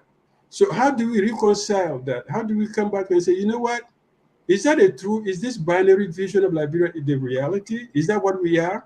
Like, Jimmy was just saying, one Liberia, what is the binary thing? Who's the bad guy? You put everybody in one book, they're all bad, and then you put everybody in one book. How many people died from 1980 to now? I mean, talking about politicians, innocent people. Just start from 1980. I'm not talking about the war. You count them. Who killed them? They're not the pre-1980 people who did that. Maybe they did their own in the past. We don't know. We haven't seen that. But we saw what happened in our time, and we're trying to move away from it. So this idealization of we are the good people, they were the bad people, I think is a naive, infantile thing, and people need to grow out of it and look at the future, look at today, and say, how do we go from here tomorrow? Don't tell me they were bad leaders. I don't believe, Bwaka read a speech very carefully because he was vice president for 12 years. I'm sorry, it can't be any more leader than that. Right. When I saw that, okay, go on. No, go on. Because when I read Mr. Bwaka's speech, I said, "What is this? Martin Colley talking to somebody who was like in their 20s? Because for God's sake, you are almost 80 years old. You've been in government for 40, and you just take yourself out."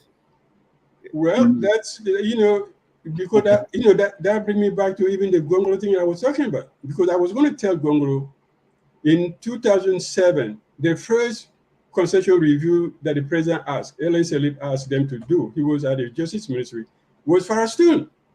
She said, here's the agreement. It's bad for the people. Go to New York, meet with the people, and sit down and craft a new agreement, something that we can live with, that we're not ashamed of. Gongolo was part of that delegation. They came to New York with, what is his name, Maurice Setuma and other people. They spent 7 days in New York negotiating, and they went home.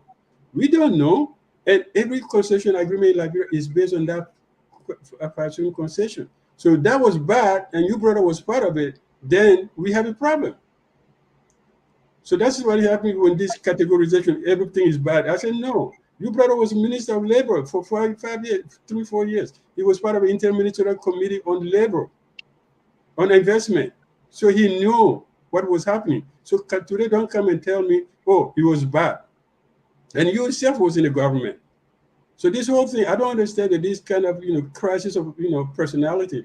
It's like, Machiavellian type of thing, Dr. Jekyll and Jack or whatever it is. One day you saw, yeah, I was in the government. Well, we didn't do a bad thing. Let's stop being children. Thank you, Jimmy. I too used to be very critical, but I was not happy with Mr. Cummins's characterization, right? And I picked just one. He said the judicial system is a joke, right? I have a cousin in Sino County who served as a magistrate in Bokondre, the Go area, right? He went to Greenville to photocopy some papers. Do the photocopy, he was on his way back, it got dark, so they said, let's sleep in this town on a motorbike, and then tomorrow we should continue our journey. Guess what happened during the night? He didn't wake up, he died. So when you say the justice system or the judicial system is a joke, you are discounting Ojukwu Kado's effort that this man worked selflessly with no resources, probably no pay. So I think Mr. Cummins's position has been he has not been able to distinguish between maybe the bad guys at the top and everybody else. that's what hurt me in that, to say this the entire system, because if you talk about the educational system is a shameful mess. There is my namesake in my hometown has been teaching on a voluntary basis because the government has fired the pension the teachers, so people are volunteering. When I graduated from that school, it was one of the best in the world. But now there's nobody to teach. By 10 o'clock, everybody's gone to farm, and these guys are still teaching. So when you tell me it's a shameful mess, you are not giving credit to people that are teaching even without chalk, without pay. They're just doing it, and they are trying to take a 70-year-old man from retirement to say these are the old teachers that taught people at Dennis Jar. Now they are old, but please come back because our children have no teachers. So if you say the system is a shameful mess, you are not giving credit to these kind of people, and that hurts. What do you think? Oh, definitely. Just like Dr. Dukley was saying, um, a lot of times we do ourselves a disservice. You know, we are not great, but things that happen are not all bad. When are we going to be mature enough to take the good from the bad? And this requires maturity. Because if I see my opposition leader saying something good, I will say he's saying something good. Or if I saw the past president doing good things like building parks and recreation centers for youth, given our situation where there's um, drugs and stuff that is attracting our youth, those are good things. And if we don't give um, kudos to the people that are doing these things, we're wrong. There's many more things to do. I heard Buckeye say in his speech, after 176 years of independence, it appears improbable to change the very nature of an old country like Liberia, with all the trappings of society much afflicted by the vestiges of an old order rooted party in origin of the state. But it is possible. That's what, when he makes such a statement like this is him. Oh, Buckeye is from the old order. Let's admit it. He is from the old order who many of them were not given the privileges and chances that other peoples who had those European names. Buckeye came up the hard way and struggled to survive, but he made it. He was one of those success stories of a native man in Liberia against the so-called American Liberian hegemony. He's a success story. He is. But he carries with him baggage. He still has many of those things that he has to overcome to deal with. So he doesn't give you any of the positives, like who gave him the scholarship, like who gave him the jobs, like who gave him he didn't see all that as somebody beside where he came from. Somebody said, I'm going to make you the minister, regardless of where you're from. He doesn't see all of that. He only sees the struggles that he had to go through, and the biases he had to pass through to make it. Our lives, all of us, we all experience biases, whether it's in Liberia or it's in America. But when we succeed, and as he is a success story, then he's supposed to be telling our young people that you can make it regardless of the odds against you, because he is an example of somebody who made it. He is supposed to be preaching success regardless of the circumstances against you. But it shows total disdain for his successes. I don't understand it. He's like somebody who's never went anywhere. And he's amongst the elite of our people. He's had bigger positions than you and I, Mr. Ja, but he considers himself deprived, where he's an elite.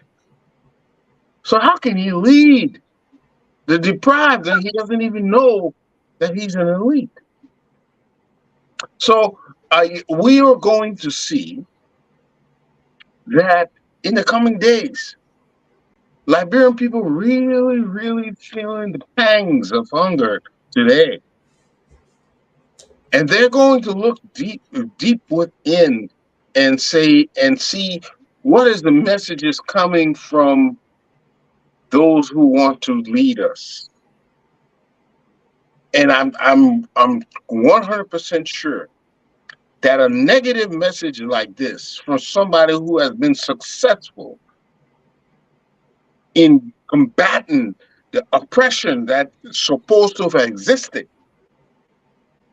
I don't think he will have the answer. Now go into Cummings.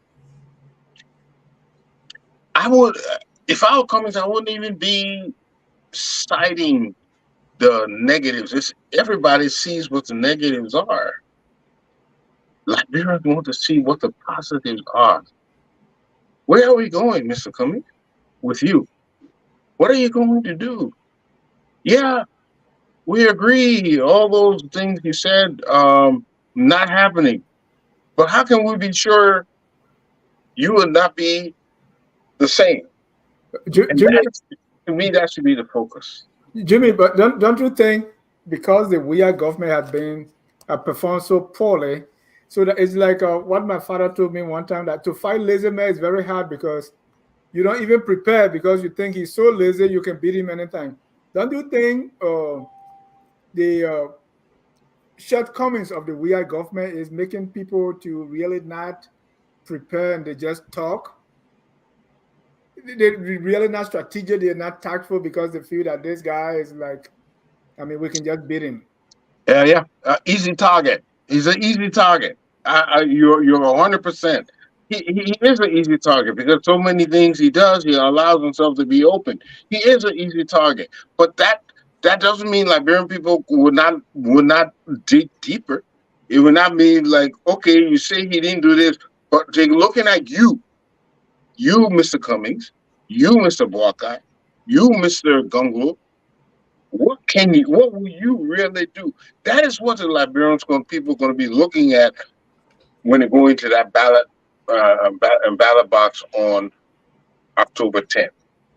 Thank you, Jimmy. Let me quickly bring in two callers here to add their voices before we close down quickly. The first is a 508 area code. Your name and where you calling from? Hello, my name is Lawrence Lonson from Massachusetts. Go ahead, Mr. Lawrence. All thanks to you guys for the splendid discussion tonight. And I will start with kind of the last question you asked. If you think that we are lazy, or yeah, that's why they're not even developing a strategy. If that's what they think, then they're making a huge mistake. Because in every election, most of the time, especially in the African setting, we expect the incumbent to kind of a little bit suffer, to kind of a little bit struggle. But from here, I don't see the incumbent struggling. I see the opposition struggling. I stand to be corrected. I see them struggling more. And like you guys been saying, the messaging. Just tell me, you guys are in the media. Can somebody please just tell me what is Mr. Kumi's message taking them going to Liberia? Is it that the people suffering? Because that's the only thing we hear from him. The people suffering, the people hungry. Is that the messaging? Because that message will not sell. I can tell you for a fact that message is not selling. Nobody listening to it. Hey man, what fact you talking about? Nobody listening to it. Let me tell you, if you guys been around for a little while, if people got a saying which is for mature people, I will not bring it on the platform here. God forbid. But you cannot make the Liberian people scared with suffering. Not that suffering is a good thing, and that's one thing that the doorways of the ANC keep blowing. And I keep just laughing. Thank you. We have so. It will not work. Thank you. ANC have to go with a message. Waka have to go with a message, and this is why I'm disappointed in Mr. Waka. Just a little bit, please. Mr. Waka is he been in government. I hear people keep saying 40 years. Mr. Waka been in government for 50 years. Since 1973, he got his first appointment as LPMC. But since that time, he had not been in government. He's sometimes out. But just conclude quickly. Yeah, and yet still he served in key positions. Okay, we'll take the 40. He served in key positions, but guess what?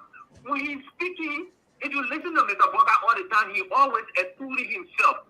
Our man and father get all work to do. They say your man and horse. After that, the horse got born. You didn't say anything about it. The woman and came out and for us to get accountability of the horse, you want to play on me. You think they will listen to you over me and not say two of us? You were with Ellie for 12 years. He wouldn't want to take the good thing that happened to Ellington and shift all the bad things on Ellie. He's a person that don't want to take responsibility. And the people see him to be irresponsible for that. Thank you. They see him to be irresponsible. So all I wait for him blowing, nobody will listen to him. The dog will go and get him by himself. Nobody will pay attention to him. Thank you. Thank you. There are too many callers here. Let's go to Evans Morris. Quita beat him tonight to being the first caller. Quickly, Evans, you have 1 minute. Thank you, Mr. Jari. Hello to the panelists. Quickly, I want to say this. First, I will start with Mr. Cummings. You know, there's a thing about we the short people. You know, they could call Mr. Cummings, the police, you know, small man iron jacket. So I think his statement was to try to portray himself as a tough guy, and he went way overboard. Like the diplomat said, Mr. Greaves, Honorable Greaves, you went way overboard with his statement. I mean, you're trying to say that everything in the country is bad when you went to court and you got the benefit of the court system. You know, as a man who is intelligent, who has resources, you should be brainstorming, getting some of the brightest minds in that country to brainstorm on how to get you to the presidency. You have the capacity, the mental capacity, you have the financial capacity to do it. You can't come to Liberia and bully your way through politics. You're not that guy, like they say in America. You're not that guy. You don't have the personality for it. Nobody would believe you as a tough guy. You have to use your brains. You have to use your money to get there. And lastly, with the whole Joseph Boycott situation, we all know, like you said it, Mr. Jai, other people said it on the platform, Boycott has been privileged more than most other Liberians. You know, he's been privileged to serve in the highest capacity in different ministries, in almost the highest capacity, you know, in the executive, branch of government. He's been privileged, so he shouldn't be in the quote-unquote Congo people. But lastly, I would say, thank God for President Weah for giving Chief Zanzan Kao the ability to speak, to be the orator. First in the history that we have a traditional elder. That is not true. That is not true. 2009, the chief from Bon County spoke in Banga. Well, all right. Well, I'm glad he had the ability to speak. Right, but he didn't tell the truth. Dialect. That was a lie. Oh God, I just acknowledging the blessing for giving a minute of No, because even Zanza Kawa himself said that, and that's not true. Oh, wow. Okay, now you made a record quick, and I think I stand to be corrected on that note. I take your correction, but I'm thankful for the president for giving Chief Zanza Kawa the opportunity. He spoke in Basa, and somebody translated it. And I think it was a wonderful moment. Although there was some sprinkle of politics in it, but again, it is what it is. Overall, as a nation, I think we made a lot of strides, but yet we still have a long way to go. We all know that, and it rests with every Liberian. The young people coming up, those of you who are our elders, to put a greater effort to get our country. Thank you for taking my call. I will leave it there. Thank you. Thank you. And gentlemen, let's be very brief. We have more callers. Flomo Livingstone. Flomo, go ahead. Yeah. Thank you, Mr. John. I'm in very short today. No, my only concern, I have few concerns. I mean, one was the key on the chief, Zaza Kanwa. I mean, for me, I don't think traditional leaders should be involved in politics. I think they should represent everybody. Because not all traditional people support the CDC. So I think it should be neutral. And then the other one is, I believe, people trying to say we should keep trying new party in the country. It shouldn't be like that. At least a small country like Liberia, we should have a two political party system. The great United States here have two Republican and Democrats. They all even that. And for me, I think the institution, that's what we lack of in that group. No, we don't have an institution where we all can be loyal or committed to that institution. So you know, the party were there, they did this. No, you can't blame the institution. You blame the people that work within the institution. You can't say the Republican, the Democrat, all leaders that represent those parties were great. No. But the people still vote for individuals who represent the institution. I think we should think on that. Instead of saying, keep changing. Is that going to solve the problem? I mean, that's what I have to say. But I mean, great show today. Thank you, Dennis John. Thank you so much. And someone asking for the name. That was Paramount Chief Flomo Toba Baworo, something like that. Derek Poor, you are next. Yeah, thank you, Mr. John. Thank you for the opportunity. So you see, the show degenerated into a comics competition. That was unfortunate. But anyways, because it started out real great, we tried to talk about our historical past and how did we get here. You know what I mean? And like Mr. Gombo said, Liberia is a field project. You know what I mean? But more importantly, it really got down in the UP government because everything that happened in Liberia happened because of inequality, you know, in the justice system, the economic system, and everything. We fought 14 years civil war. Now, when the UP got that country, was an opportunity for them to at least, you know, right all the wrongs that happened, but instead, make everything worse. You see, I want you to please invite Mr. Obama Cameron back on the show, right? Because they have an economic program on your show. When you talk about the Unity Party received $4.8 billion, I was talking about this. And $4 billion went back into just recurrent, you know, expenditures.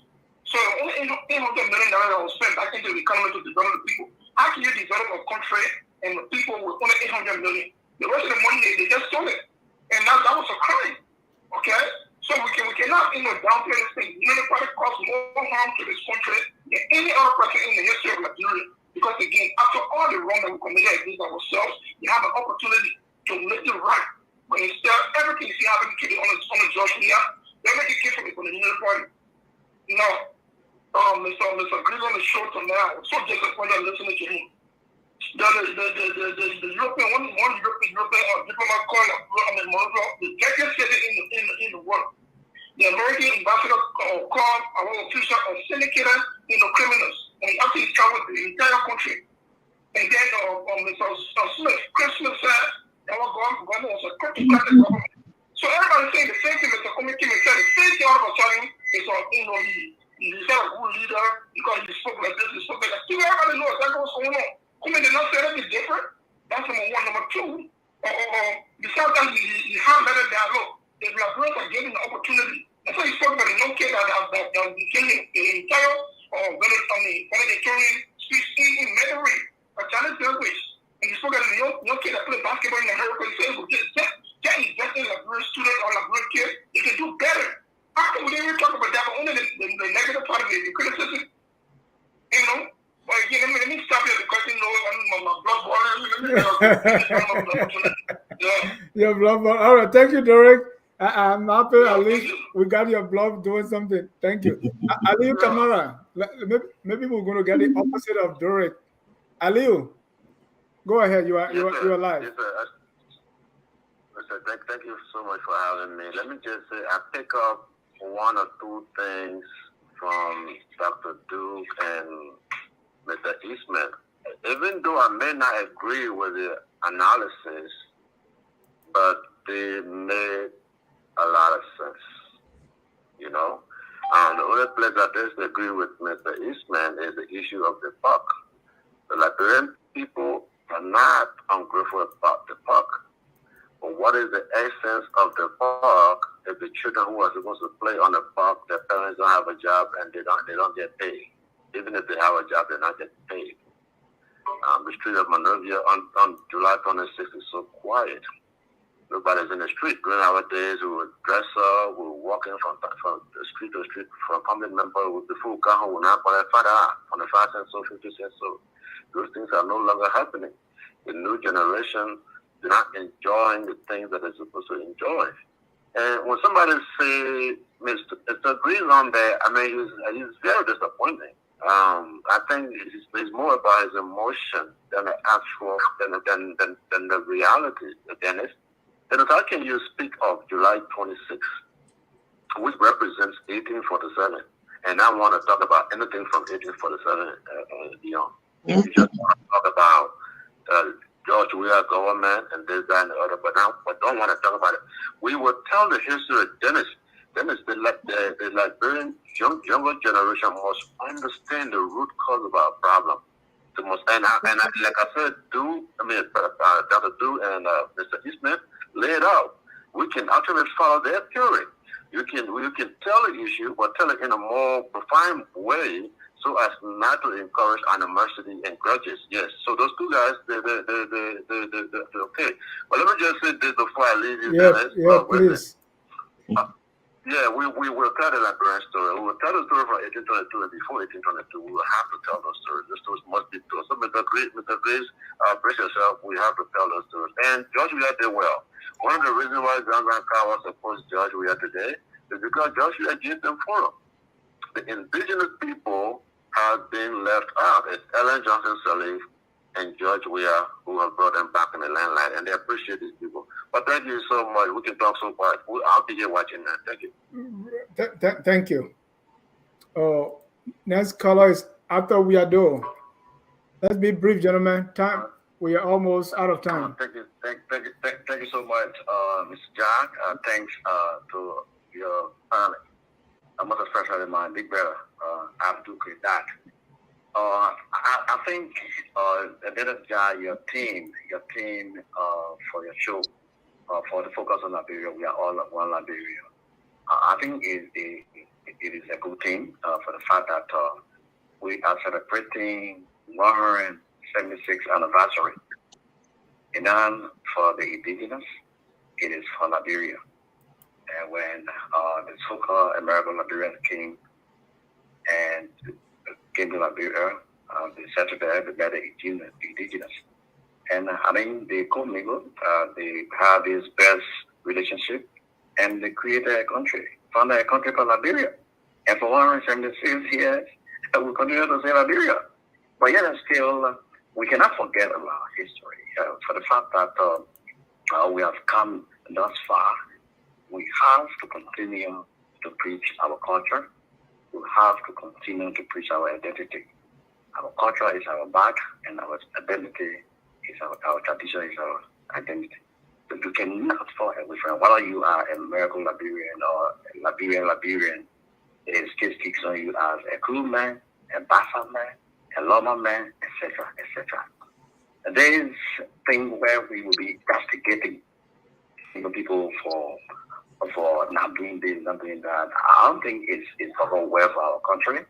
So I will start on one with Mr. Greaves for the fact that he wants to make progress. That his own generational upbringing. He wants to make progress. He doesn't want to talk about the history. There are other people who want to talk about the history of Liberia. So we have to think on both sides of the aisle so that we can talk about our history, and those who want to push Liberia forward to talk about, not worry about history. I can remember doing the 2030 trip. 2030, I think some sort of form of doing everything at the time. They brought something, they were traveling the plan of the 2030, vision 2030. Oh, okay. We had the vision 2030. We had a workshop, in Maryland. The guy who came, it was a comrade. The guy who came to preach the 2020 vision, he dwelled mostly about 99% of history than the vision. So that defeated the resources for which the mission for which he came on. You see, so this is where I side with Honorable Greaves, because when we pay resources, when we pay our money to people who will come and travel throughout the world to talk about Liberia's development, okay, about Liberia's vision, we want you to hit the vision. We don't want you to dwell on the history of Liberia and you just take only just 30 seconds to talk about the 2030. It was not right at all. I think we are all one Liberia. We have to preach one Liberian, whether you Congo, you Native, you Loma, we are all one Liberian. Thank you so much Thank you, Weado. Hassan Conan, please. Hassan, unfortunately, you have less than 1 minute. Please go ahead. All right, Dennis, I'm gonna be quick. I have a lot to say, but I'm gonna be quick on this thing.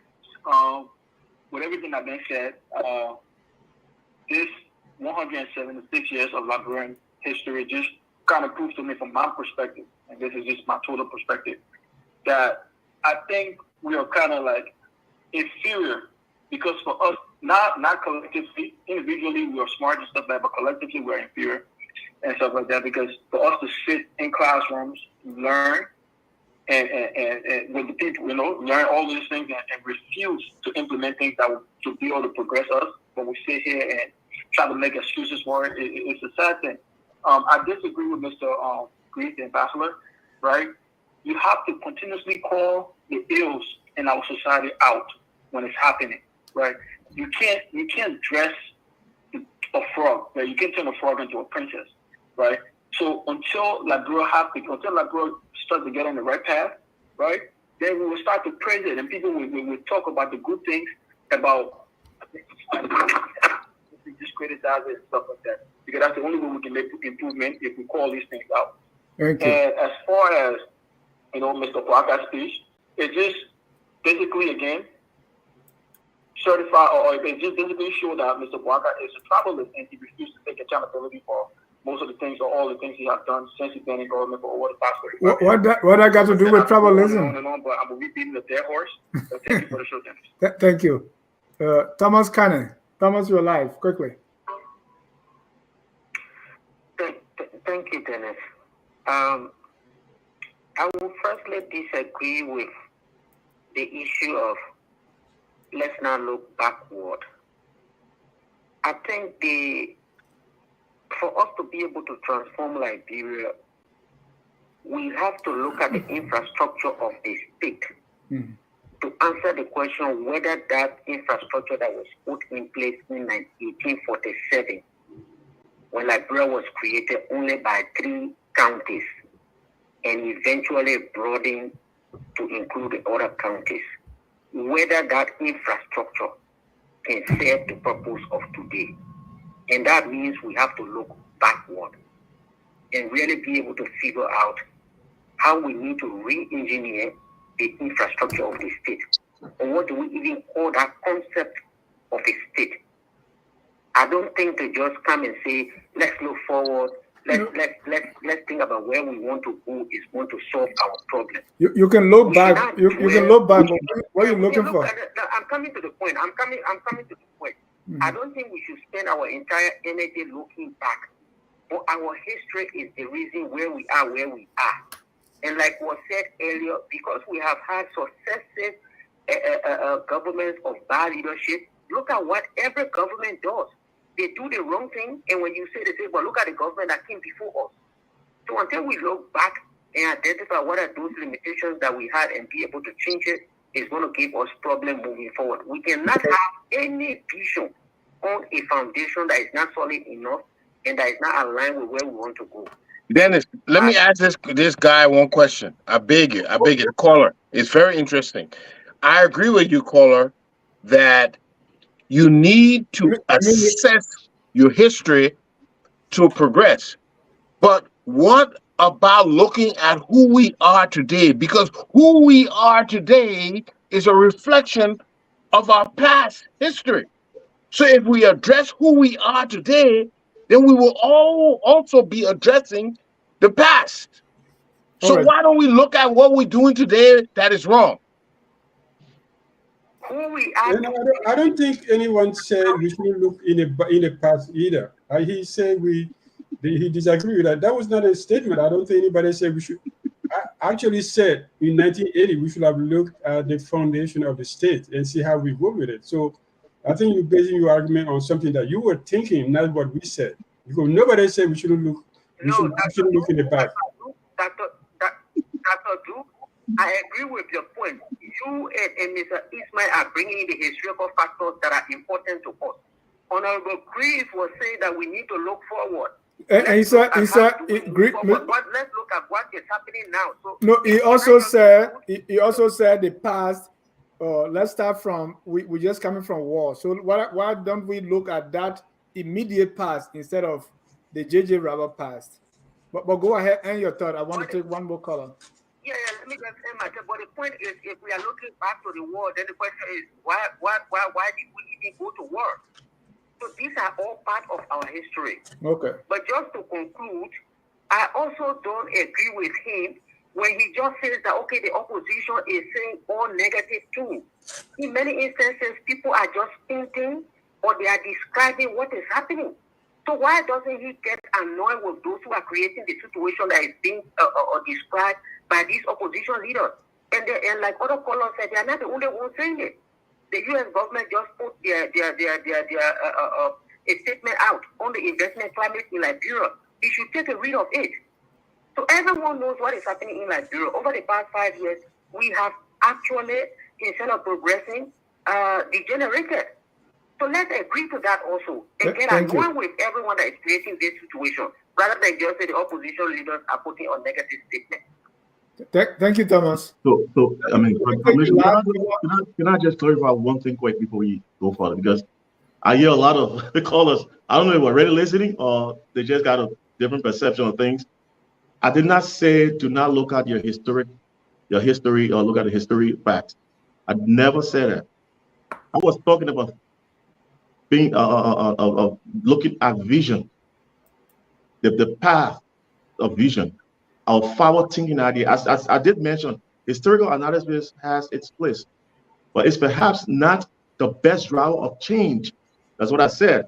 I said change requires a forward thinking vision and not burdened by the past. I didn't say exclude. I didn't say forget your past. I said we can have time to talk. But when we're looking forward now, we are at a crucial juncture, a crucial stage, a very critical part of our history right now. What do we aspire to be?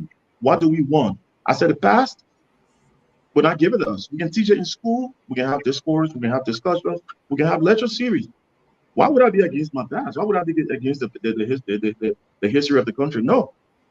I never said, so I don't know why you keep getting me wrong. I was looking at vision and past history. And I said, I will be forward thinking. I would rather spend my time talking vision. And that's the two. So we can talk about the past versus vision. What is most important for us right now? Is that past history or the vision? Is it forward thinking? Is the better future of our country? Because I know very well, if you deny your past, you jeopardize your future and destabilize your present. But how can we not just be wrapped in that sheet of the past? Every Liberian you talk about Liberia right now and how we came to being and what have you, and what our aspiration, what we hope to be. They're going back to 1847. That's what I said to the Virginia Rebels. So to spend more time advocating and talking about that, discussing that, than talking about vision. Then we criticize ourselves in our present day because we do not have anything to offer. We don't have any compensation. Now, everywhere in the world, and as a opposition political leader, there's something they call deep dive analysis. I never said don't criticize the government. I don't work for the government. I'm not a spokesperson of the government. I said criticize the government when you are sincere and honest with your criticism, because it helps all of us. It helps the image of our country. That's what I said. So you do a deep dive analysis. You come up with reform. You explain to the people in these areas. The government has fallen short. We have facts. We have everything to prove. These are substantiated facts we have. We have done our own background. We did deep dive into it. Makes sense. It makes you credible. You want to preserve and protect your integrity as an opposition leader. You don't know because everybody go and talk. And that's why I'm in this thing to change that paradigm, that negative prevailing messaging that have taken hold of our country. We need to. That's why we all have to be accountable. Obviously, you also got to be accountable. If you run a whole country as gangsters, you're not being specific. How does it help us? Who does it help? How does it help the international community? How does it help yourself? You make yourself look. You're discrediting your own self. You're diminishing the person you are. you besmirching your own integrity. So that's where I'm coming from. And I said I revered the man. I respected him. I held him in the highest esteem from what I've heard over the years. And I never expected that. I know it's not the whole speech, but that I've shadowed the entire speech because of that part of it. So that's my procedure. Thank you. Let me take the last caller here. That's David. David, where are you calling from? Yeah. I'm calling from Florida. Go ahead, Sunshine State guy. Okay. So what I have to say is with Mr. Grieve. This is my second night listening to Mr. Grieve. And Mr. Grieve is the star tonight. Oh no, he was on your show the last time when I listened to him. Well, he was talking about corruption. And he kind of like downplayed the corruption, like we should just forget about it and move forward. But what I want to say is Liberia is broken. It's like you have a broken foundation, and instead of reorganizing the putting things in place to build properly, you want to just keep on more debt. Liberia will not get anywhere until this war crime court issue that is trying to discount comes to Liberia, because people are hurting, people are disorganized, the country is bleeding, and until something happens to kind of bring people to count, to be held accountable for the gruesome atrocity they brought on the Liberian people, we are just wasting our time, because something must be done. Mr. Rick agreed that this is what I see. You can't just discount that. Say, what we bring war crimes code do to us or do for us? It would do a whole lot of stuff. We cannot build on a broken foundation. The foundation was crumbled and broken, and it has to be fixed. War crimes will help to serve as a deterrent to would-be criminals that want to come back to our country and kill our people, and they can get away with that. Thank you. Thank you so much. As I said, Honorable Greaves is the star tonight. Yeah, but thanks to our caller, I know we've already kind of responded to callers, but Honorable Greaves, if you want to say one more thing, because here is the concern, right? How do we walk this line of holding people accountable, and at the same time being factual and being forward-looking? Because we cannot gloss over the past. We cannot gloss over what the Bible people may call the iniquities of our leaders and say, well, if we waste time, we're going to get bogged down, like what the current vice president said. If we get bogged down with this whole war crime thing, it's going to have a ripple effect and yada yada yada. So how do we balance it? So and another issue he got wrong. I never said to not expose corruption in the government. I don't know when I ever said it. I said we should be credible and honest and sincere in our call on corruption. That's what I said. And what does that mean? I also said we should all be accountable, because if I'm accountable and if I'm accusing you of corruption, there are consequences.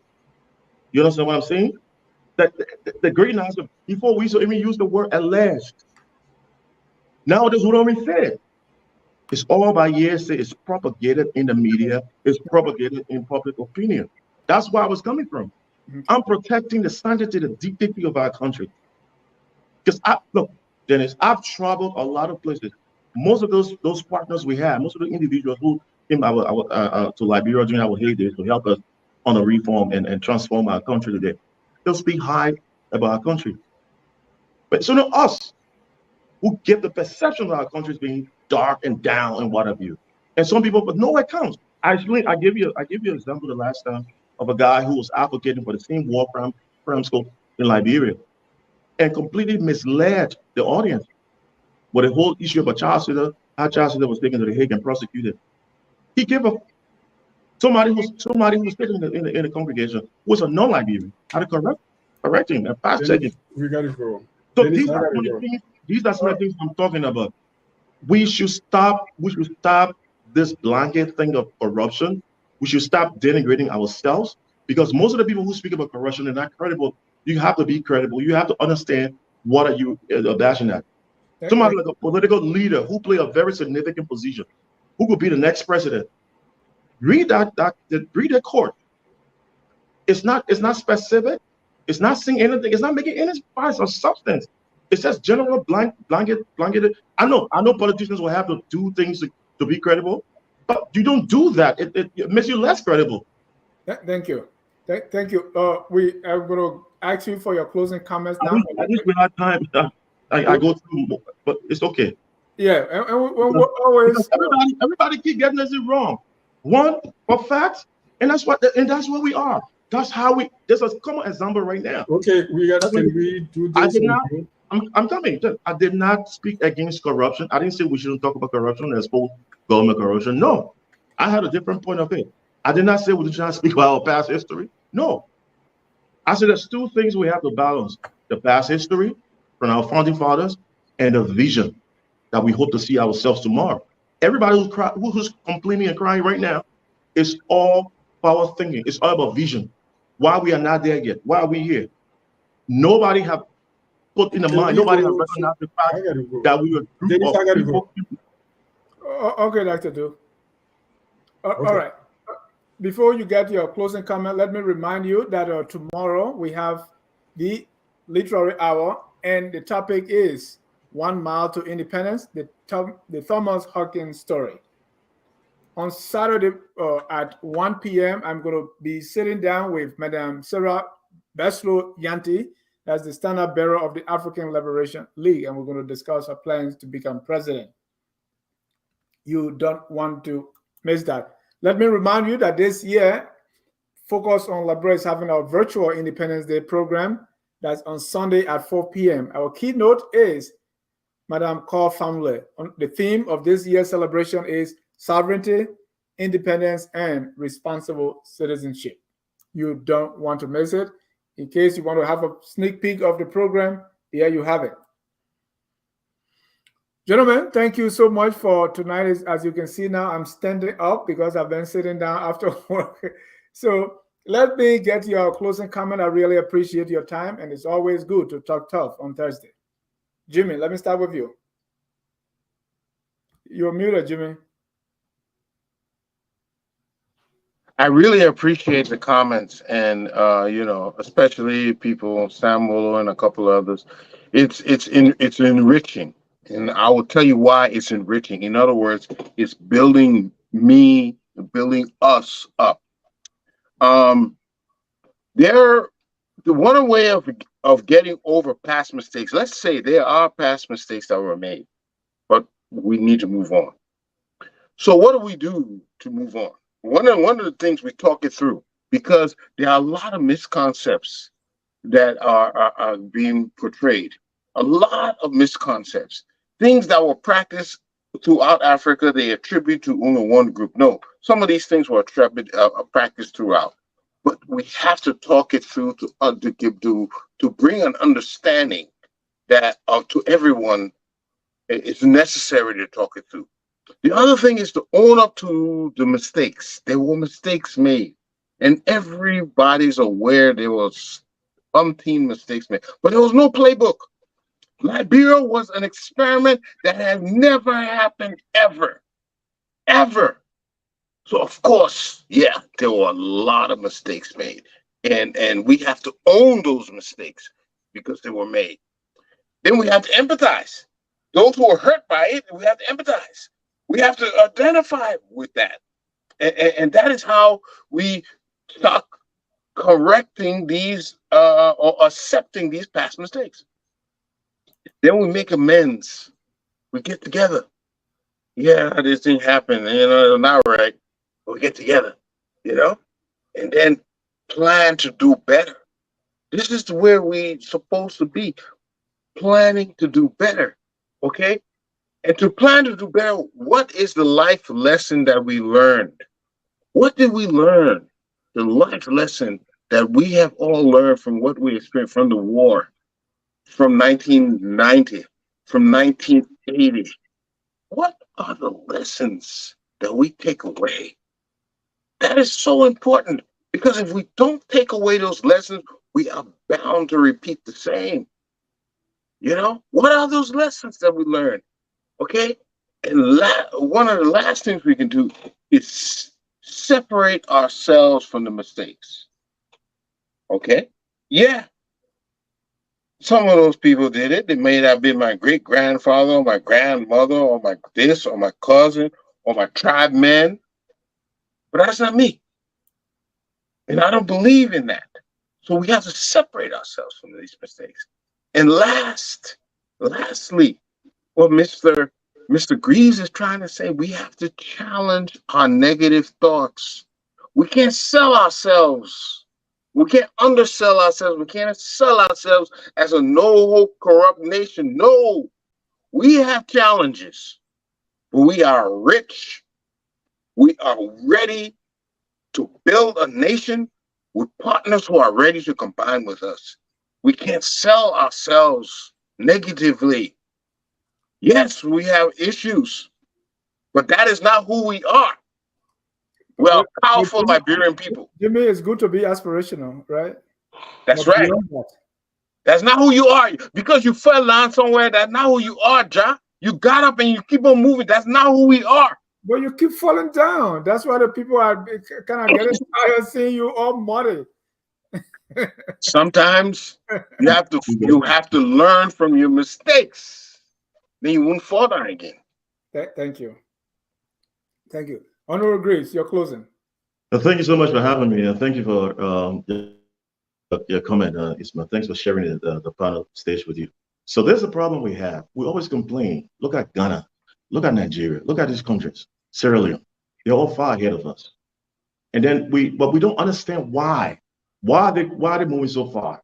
Why are they going further? Why we stay reneged and so wrapped in a shield of depression? It's because of our own mentality, our own thinking faculty.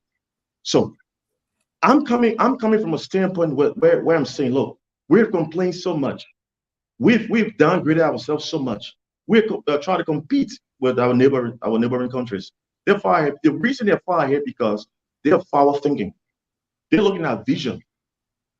Back in the years when Kwame Nkrumah was president of Ghana and invited the U.S. delegation to Ghana, and they asked him, what do you want the U.S. government to do for your country? Oh, Ghana. He said, I just want to build roads.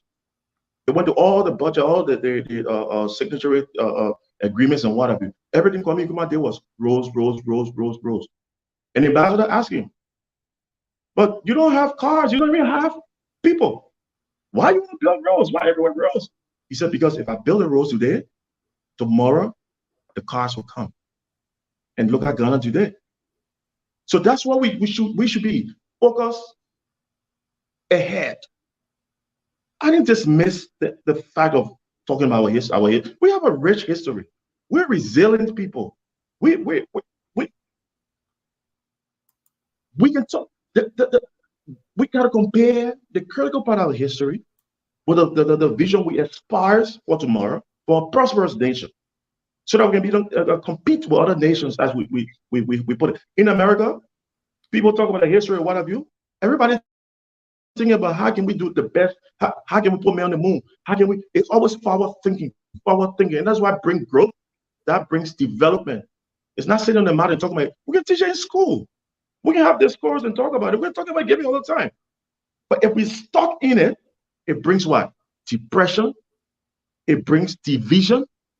You saw just what happened. People started now talking about Concord country, natives, all that. That's all it does for us. It doesn't put food on the table for us. It doesn't help us go forward. We forget that we are a group of different people from different backgrounds who came together on a set of ideals for a prosperous nation. We don't even think about those positive part of it. When we think about the history back, we think on division. Who are the native people? Who are the Congo people? Who in government of Congo? Who these people? That's what it does for us. And I'm saying it's about time. It's about time we start forward thinking. We start looking ahead. We all start being visionary. Now, back to the whole thing of corruption. I'm not against anybody exposing corruption in government. Why would I? We want credibility. We want a credible leadership. We want a credible government. What I'm saying is that to help us, there are more corruption charges you hear regurgitated in the public opinion that are false than the minimum one you hear that are real. And it does disservice to the real corruption. Because why?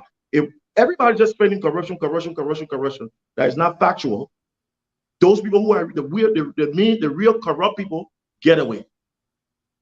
So we all can be accountable so that we can find the check and balances in our system, so that those people who are corrupt can be exposed. But if we just are going around everybody corrupt, even look, opposition, people in government, people out of government, even your own friends, just go in the Liberian gathering right now and call one name of a guy you went to school with way back and what have you, and everybody come around. The next thing they're going to say, "I food him and I'm so corrupt." That's what you're going to hear. And we were speaking in the context of Liberian foreign policies, Liberian foreign relations, and leadership, being responsible citizens of our country. So it was in that context I was speaking. So when we just use the word corruption, we're all facts, we're all sincerity, we're all honesty, and we use it as a weapon to go against people we disagree with, it does not only hurt us.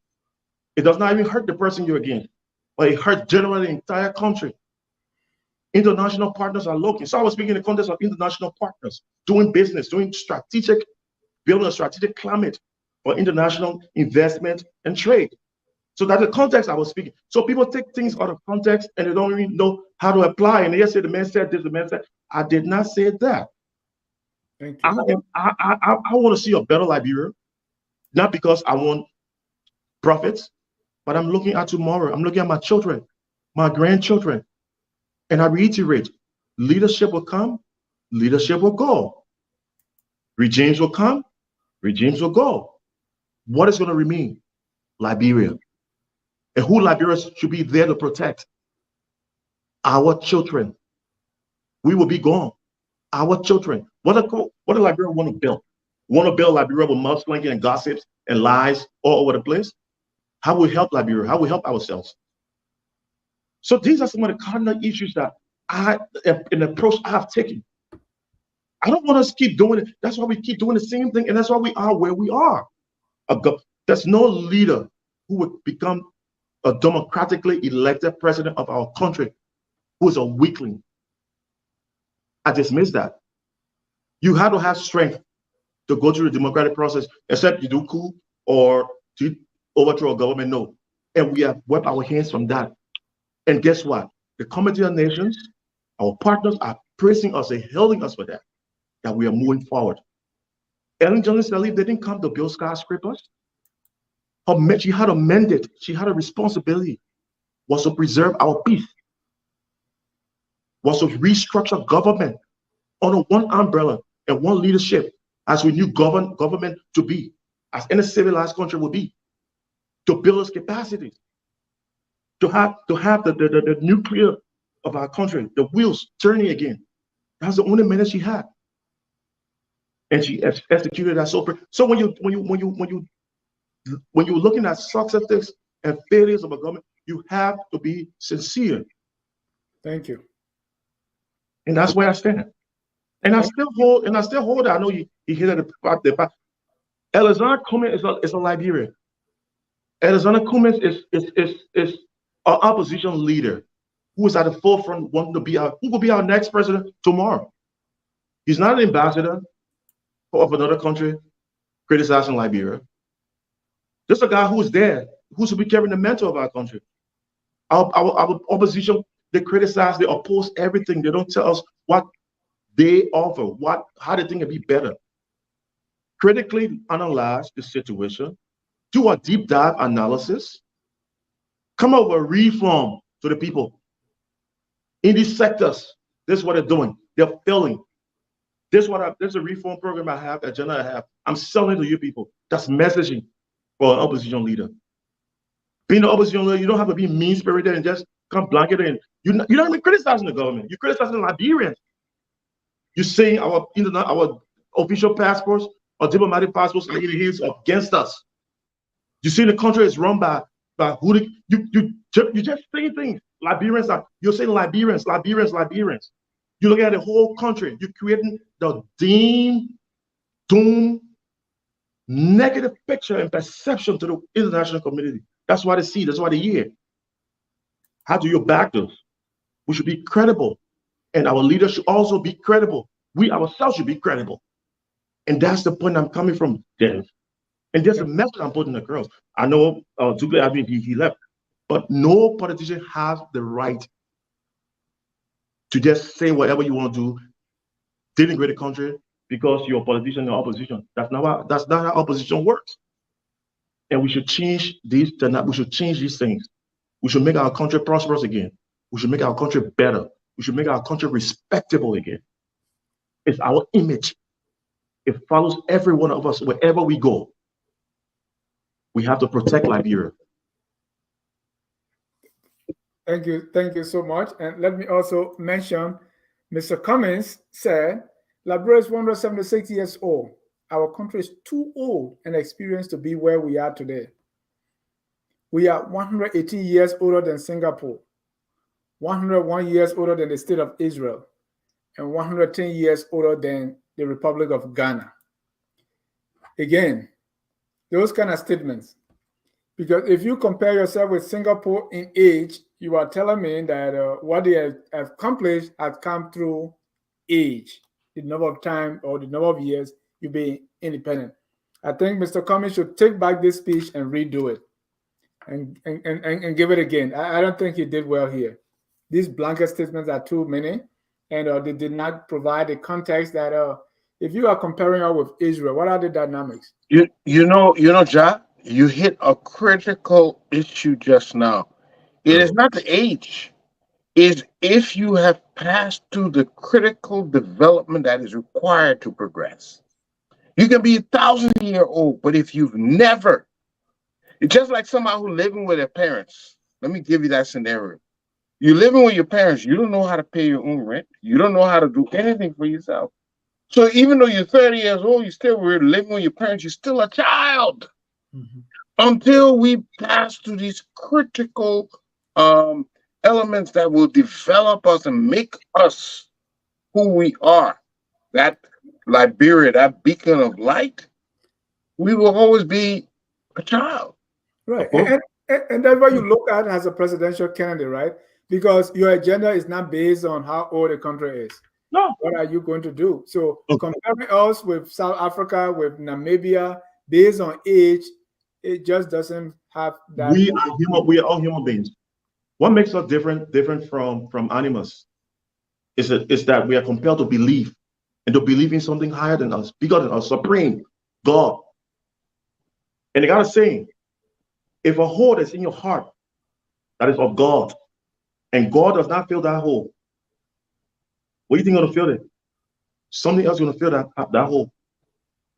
So people should understand where we are. We complain during elections at the time. We complain during Charles at the time. We complain during Dole. We complain, and we still complain today. Right, because there's something wrong with the country and leadership, or there's something wrong with us. Are we just sitting and just being complicit, or are we forward-thinking people? When I served as Assistant Minister of European Affairs, I had oversight over the A.M. Douglas College of Medical Science in Liberia. Ambassador Mohammed Sharif and I. My interaction with the students, when I left and came as Consul General, I kept the contact. When things started going bad in Liberia, what did I do? Help-wise. I called those guys. I called the campus at A.M. Douglas medical school. You guys are in the medical field. We're having all of these outbreaks and all these things. We're happy. The theory learning class, can we form an organization, form something that we can use the practical aspect from you in the field, especially in the rural communities, help our people on hygiene, curable diseases, help them how to be in the sanitation, all those kind of things. They bought the idea. I'm not a medical doctor. I'm a diplomat. I'm a politician as well, disguise or what have you. But that's not my field. That's not my profession. But I didn't say I can't help them. But I could find the resources to help the people who knew what to do and encourage them to do that. Today we form a group called organization called Plexus Center for Research and Medical Health. I'm here sitting. You never hear me on the radio. You never hear me making loud noises while I'm doing Liberia. But I'm here, and we're helping. We've made so many successes. It's not a government. I'm not in the government. They're going to the rural communities. They're working with the native people. They're helping them. And it's so impactful. We all can do something. We all can help our country. So look, Liberia has come a long way. We're not there yet. We haven't done it all. But one thing we can boast on is that we're on the path of democracy, which is the best thing that any country will wish for. Thank you. There are works to be done. But the country's work progress and the forward thinking analysis process and where we want to get will not help us get there if we just keep tearing ourselves down, tearing each other down, and just every time we talk about Liberia, it's 1847. 1847. Thank you. It will carry us nowhere. Thank you. On that note, we want to conclude our broadcast for tonight with the song that says we are all Liberians. Whether you believe our problem started 1847, 1822, 1980, or 2017 when we took power, we are all Liberians. What is incumbent upon all of us is to do our very best to make Liberia the glorious land of liberty. Have a good night, and God bless you. We are Liberians. Liberia is our home.